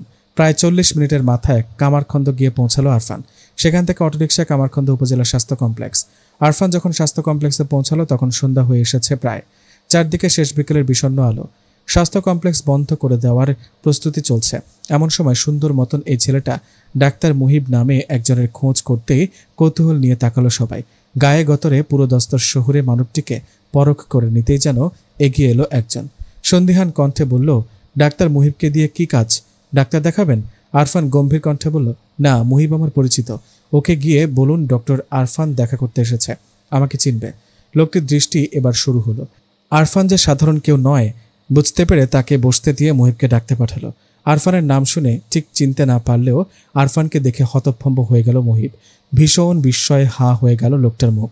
হতভম্ব ভাব কেটে যেতেই দৌড়ে গিয়ে জাপটে ধরল তাকে। উচ্ছ্বসিত কণ্ঠে বলল, আরফান ভাই, আপনি এখানে?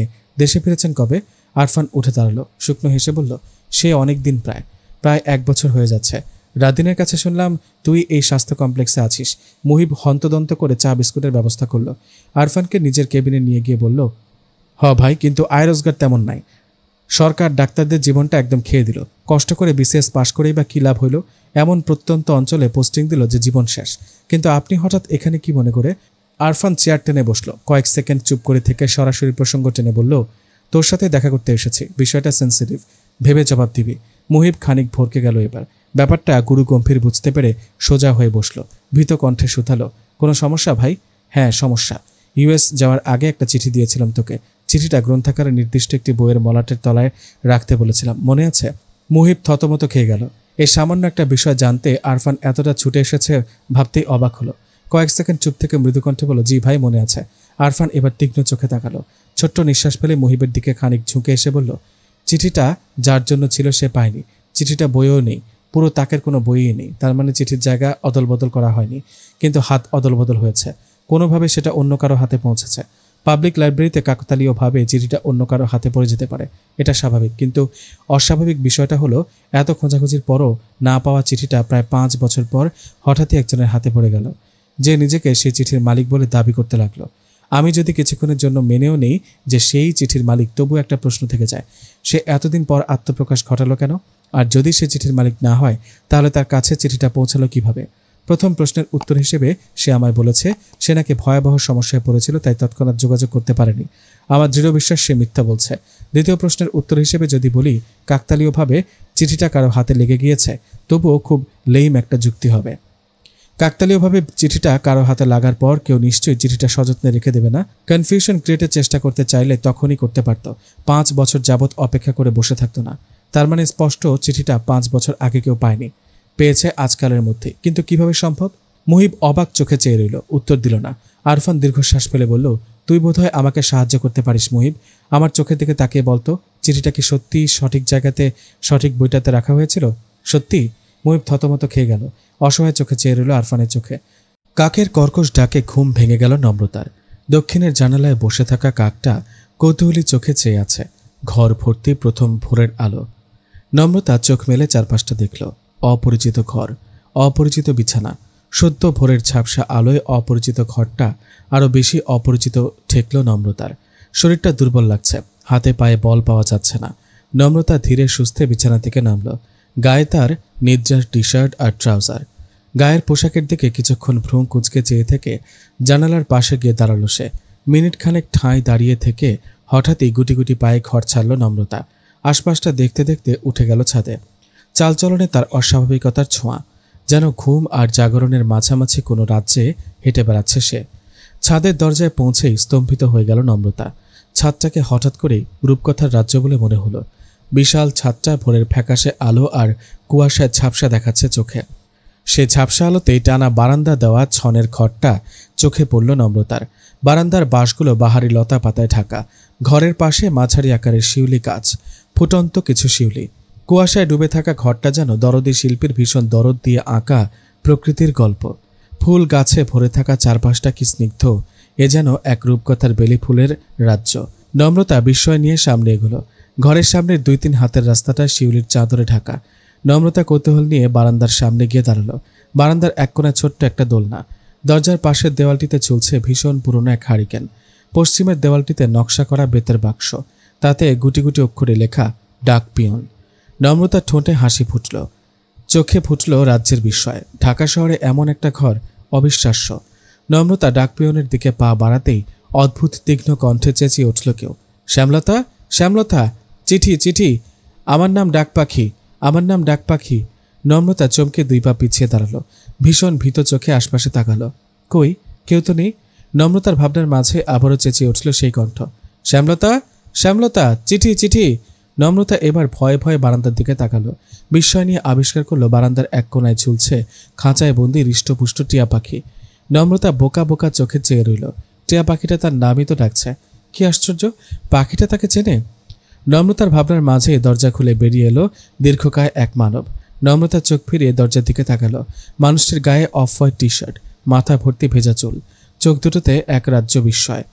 নম্রতা কিছুটা অপ্রস্তুত বোধ করল।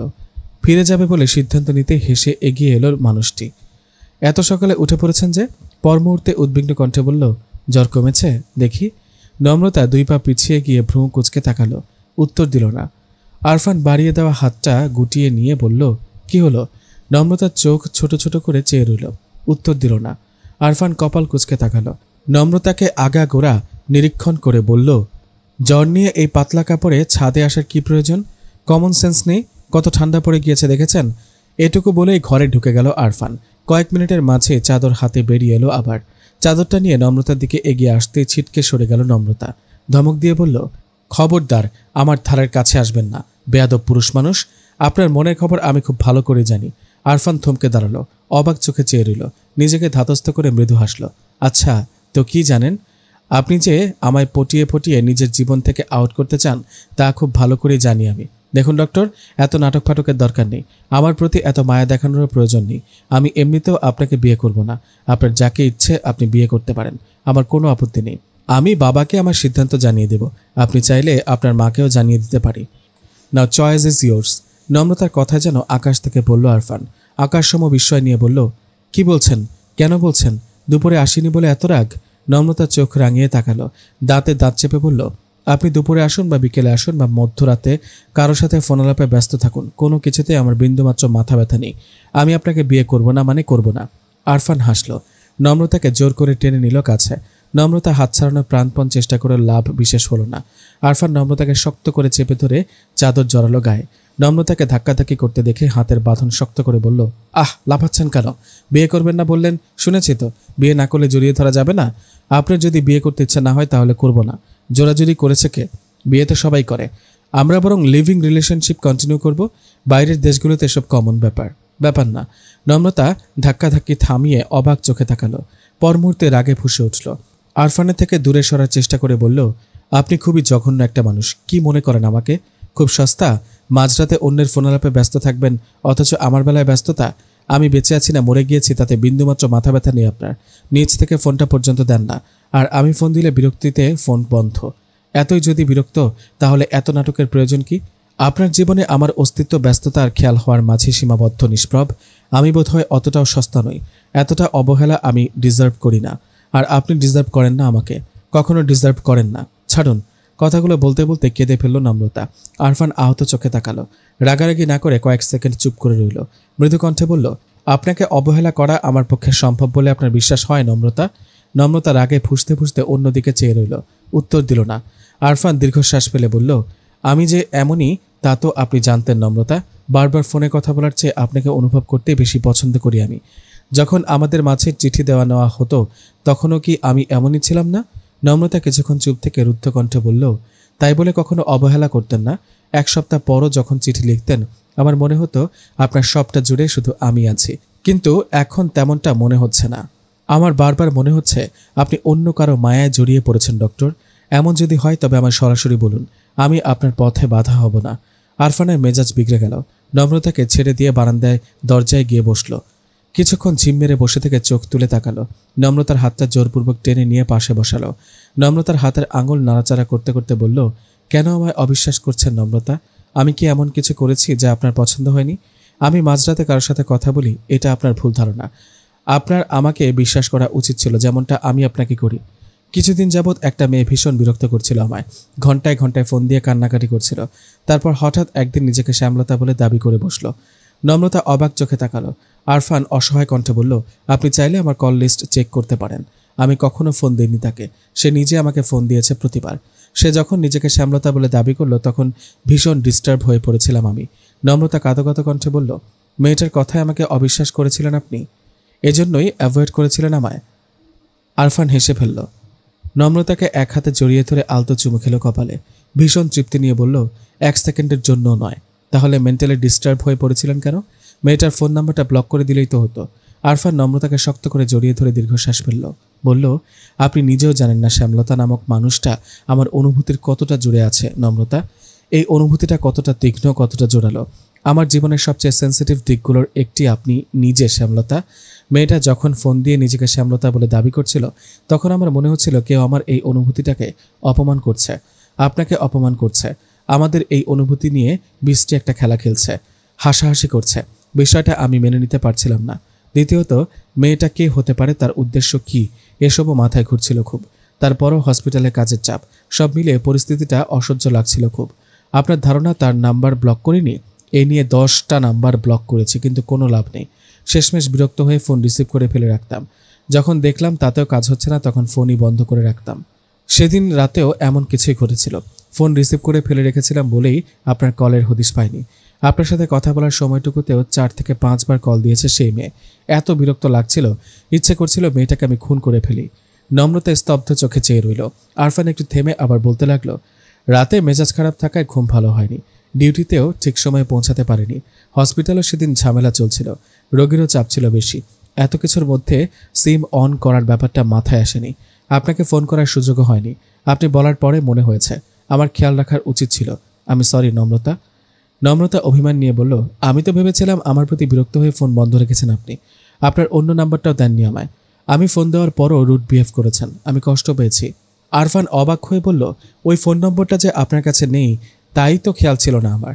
আর তখন সামনে সত্যিই পেশেন্ট ছিল। বৃদ্ধা ভদ্রলোক ড্যাব ড্যাব করে আমার দিকে চেয়ে আছে। বিষয়টা অস্বস্তির না? আপনি বুঝতেই চাইছিলেন না, পেশেন্টের সামনে কি করে বুঝাই বলুন? আর রাগ তো আমারও করার কথা ছিল। আমি কি রাগ করেছি? নিদ্রা থেকে আপনার অসুস্থতার খবর শুনে কত অস্থির হয়ে গিয়েছিলাম জানেন? 1000 বার কল দিয়েছি, রিসিভ করলেন না। শেষমেশ লজ্জার মাথা খেয়ে আপনার বন্ধু নাদিমকে ফোন করতে হয়েছে আমায়। নম্রতা চোখ বড় বড় করে তাকালো, অবিশ্বাস নিয়ে বলল, নাদিমকে ফোন করেছিলেন আপনি? ও বলেনি তো। বলার প্রয়োজন মনে করেনি বলেই তো হয়তো বলেনি। তাছাড়া সেদিন রাত 1টা পর্যন্ত ফোনে ট্রাই করেছি আমি, 12টা পর্যন্ত ফোনই রিসিভ করলেন না। তারপর থেকে ফোন বন্ধ। সকালে হসপিটালে যাওয়ার আগে এবং হসপিটালে গিয়েও কল করেছিলাম, সেই যে ফোন বন্ধ আর খুলছেই না। কতটা অস্থির লাগছিল জানেন? নম্রতার হঠাৎ করে মনে পড়ল আরফানের সাথে রাগ করে ফোনটা সাইলেন্ট করে আলমারিতে তুলে রেখেছিল নম্রতা। ছোঁয়ার বিয়ে বাড়ি থেকে ফিরতে ফিরতে রাত হওয়ায় আর বের করা হয়নি। নম্রতা অপরাধী চোখে তাকালো, মুহূর্তেই তেজ নিয়ে বলল, তা না হয় বুঝলাম, কিন্তু কাল দুপুরে কোথায় হাওয়া হয়েছিলেন আপনি? এতই যদি খারাপ লাগতো তাহলে আমি আসবো জেনেও হাওয়া হতেন না নিশ্চয়ই। কথাটা বলে ভ্রু নাচালো নম্রতা।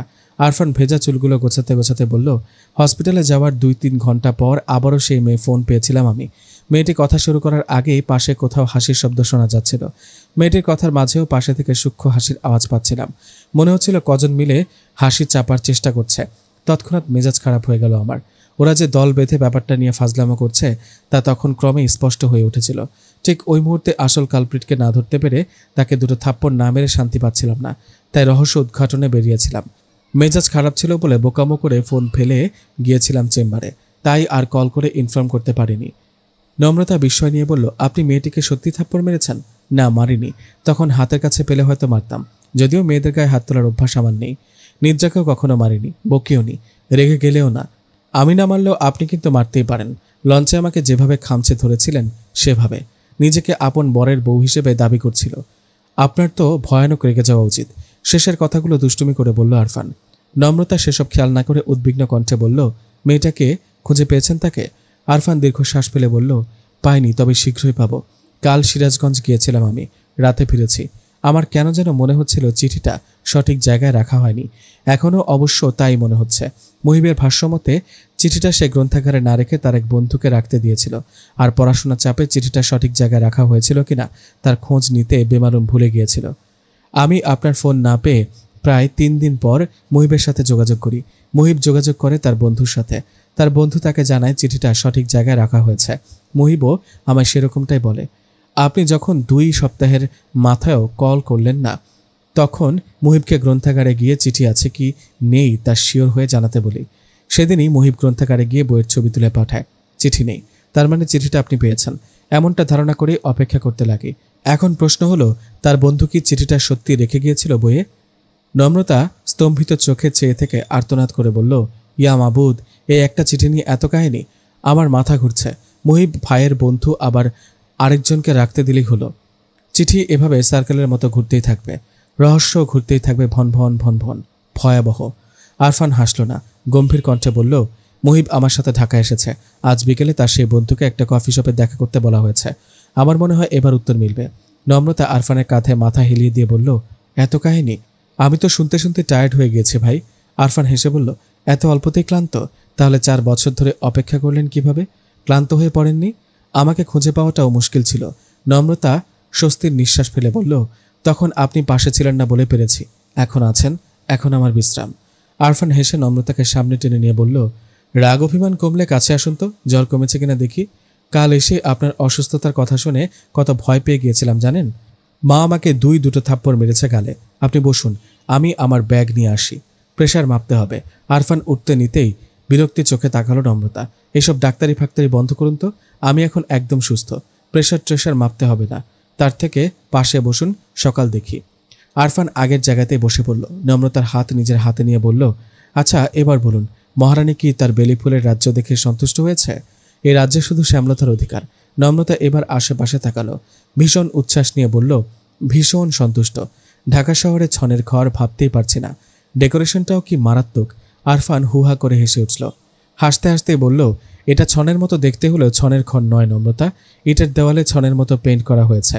নম্রতা যেন আকাশ থেকে বলল, বোকা বোকা চোখে চেয়ে বলল, এটা ইটের দেওয়াল? একদম বোঝা যায় না। সত্যি বলছি, তাহলে এই বাঁশগুলো কি? বিস্মিত চোখে চাইল নম্রতা। আরফান হেসে বলল, স্পেশাল পেইন্টার অ্যাপয়েন্ট করেছিলাম পেইন্ট করার জন্য, যেন আপনি যেমন চান ঠিক তেমনই হয়। আর এগুলো বাঁশ নয়, স্বাভাবিক লোহার গ্রিল, বাঁশের মতো রং করা হয়েছে।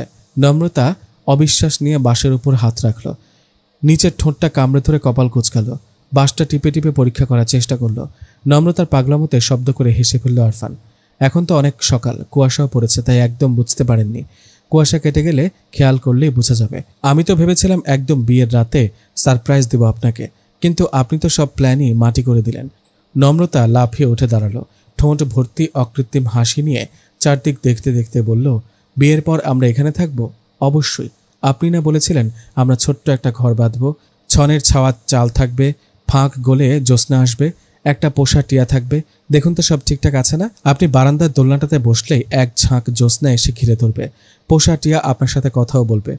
ওকে আমি কথা শেখাচ্ছি আজকাল। এত গাছ পেয়ে ঝিঁঝি পোকাদেরও দেখা মিলে মাঝে মাঝে। রাতে যখন আমি ফিরব তখন সারা ছাদের আলো নিভিয়ে হারিকেন জ্বালাবো। জ্যোৎস্নার আর হারিকেনের আলো মিলেমিশে স্বর্গীয় এক আলো ছড়াবে। সেই আলোয় বসে একের পর এক গল্প করবেন, আমি মুগ্ধ হয়ে শুনব। চারপাশে থাকবে বেলি ফুলের তীব্র সুবাস। আরফানের কথাগুলো শুনেই আনন্দে দিশেহারা হয়ে পড়ল নম্রতা। সুন্দর একটা রাতের ছবি ভেসে উঠল চোখের পর্দায়। বুকের ভেতর চিনচিন করে উঠল দুঃখ দুঃখ সুখ। নম্রতা আনন্দে আত্মহারা হয়ে সবকিছু খুঁটিয়ে খুঁটিয়ে দেখতে লাগলো। ডাকপিয়ন বাক্সটির কাছে গিয়ে কৌতূহল নিয়ে বলল, এটা কি? আরফান ঘাড় ঘুরিয়ে তাকালো, উঠে দাঁড়াতে দাঁড়াতে বলল, এটা চিঠির বাক্স। আপনার খুব ইচ্ছে ছিল না বিয়ের পরও আমরা চিঠি প্রেম করব? সেজন্যই এই ব্যবস্থা।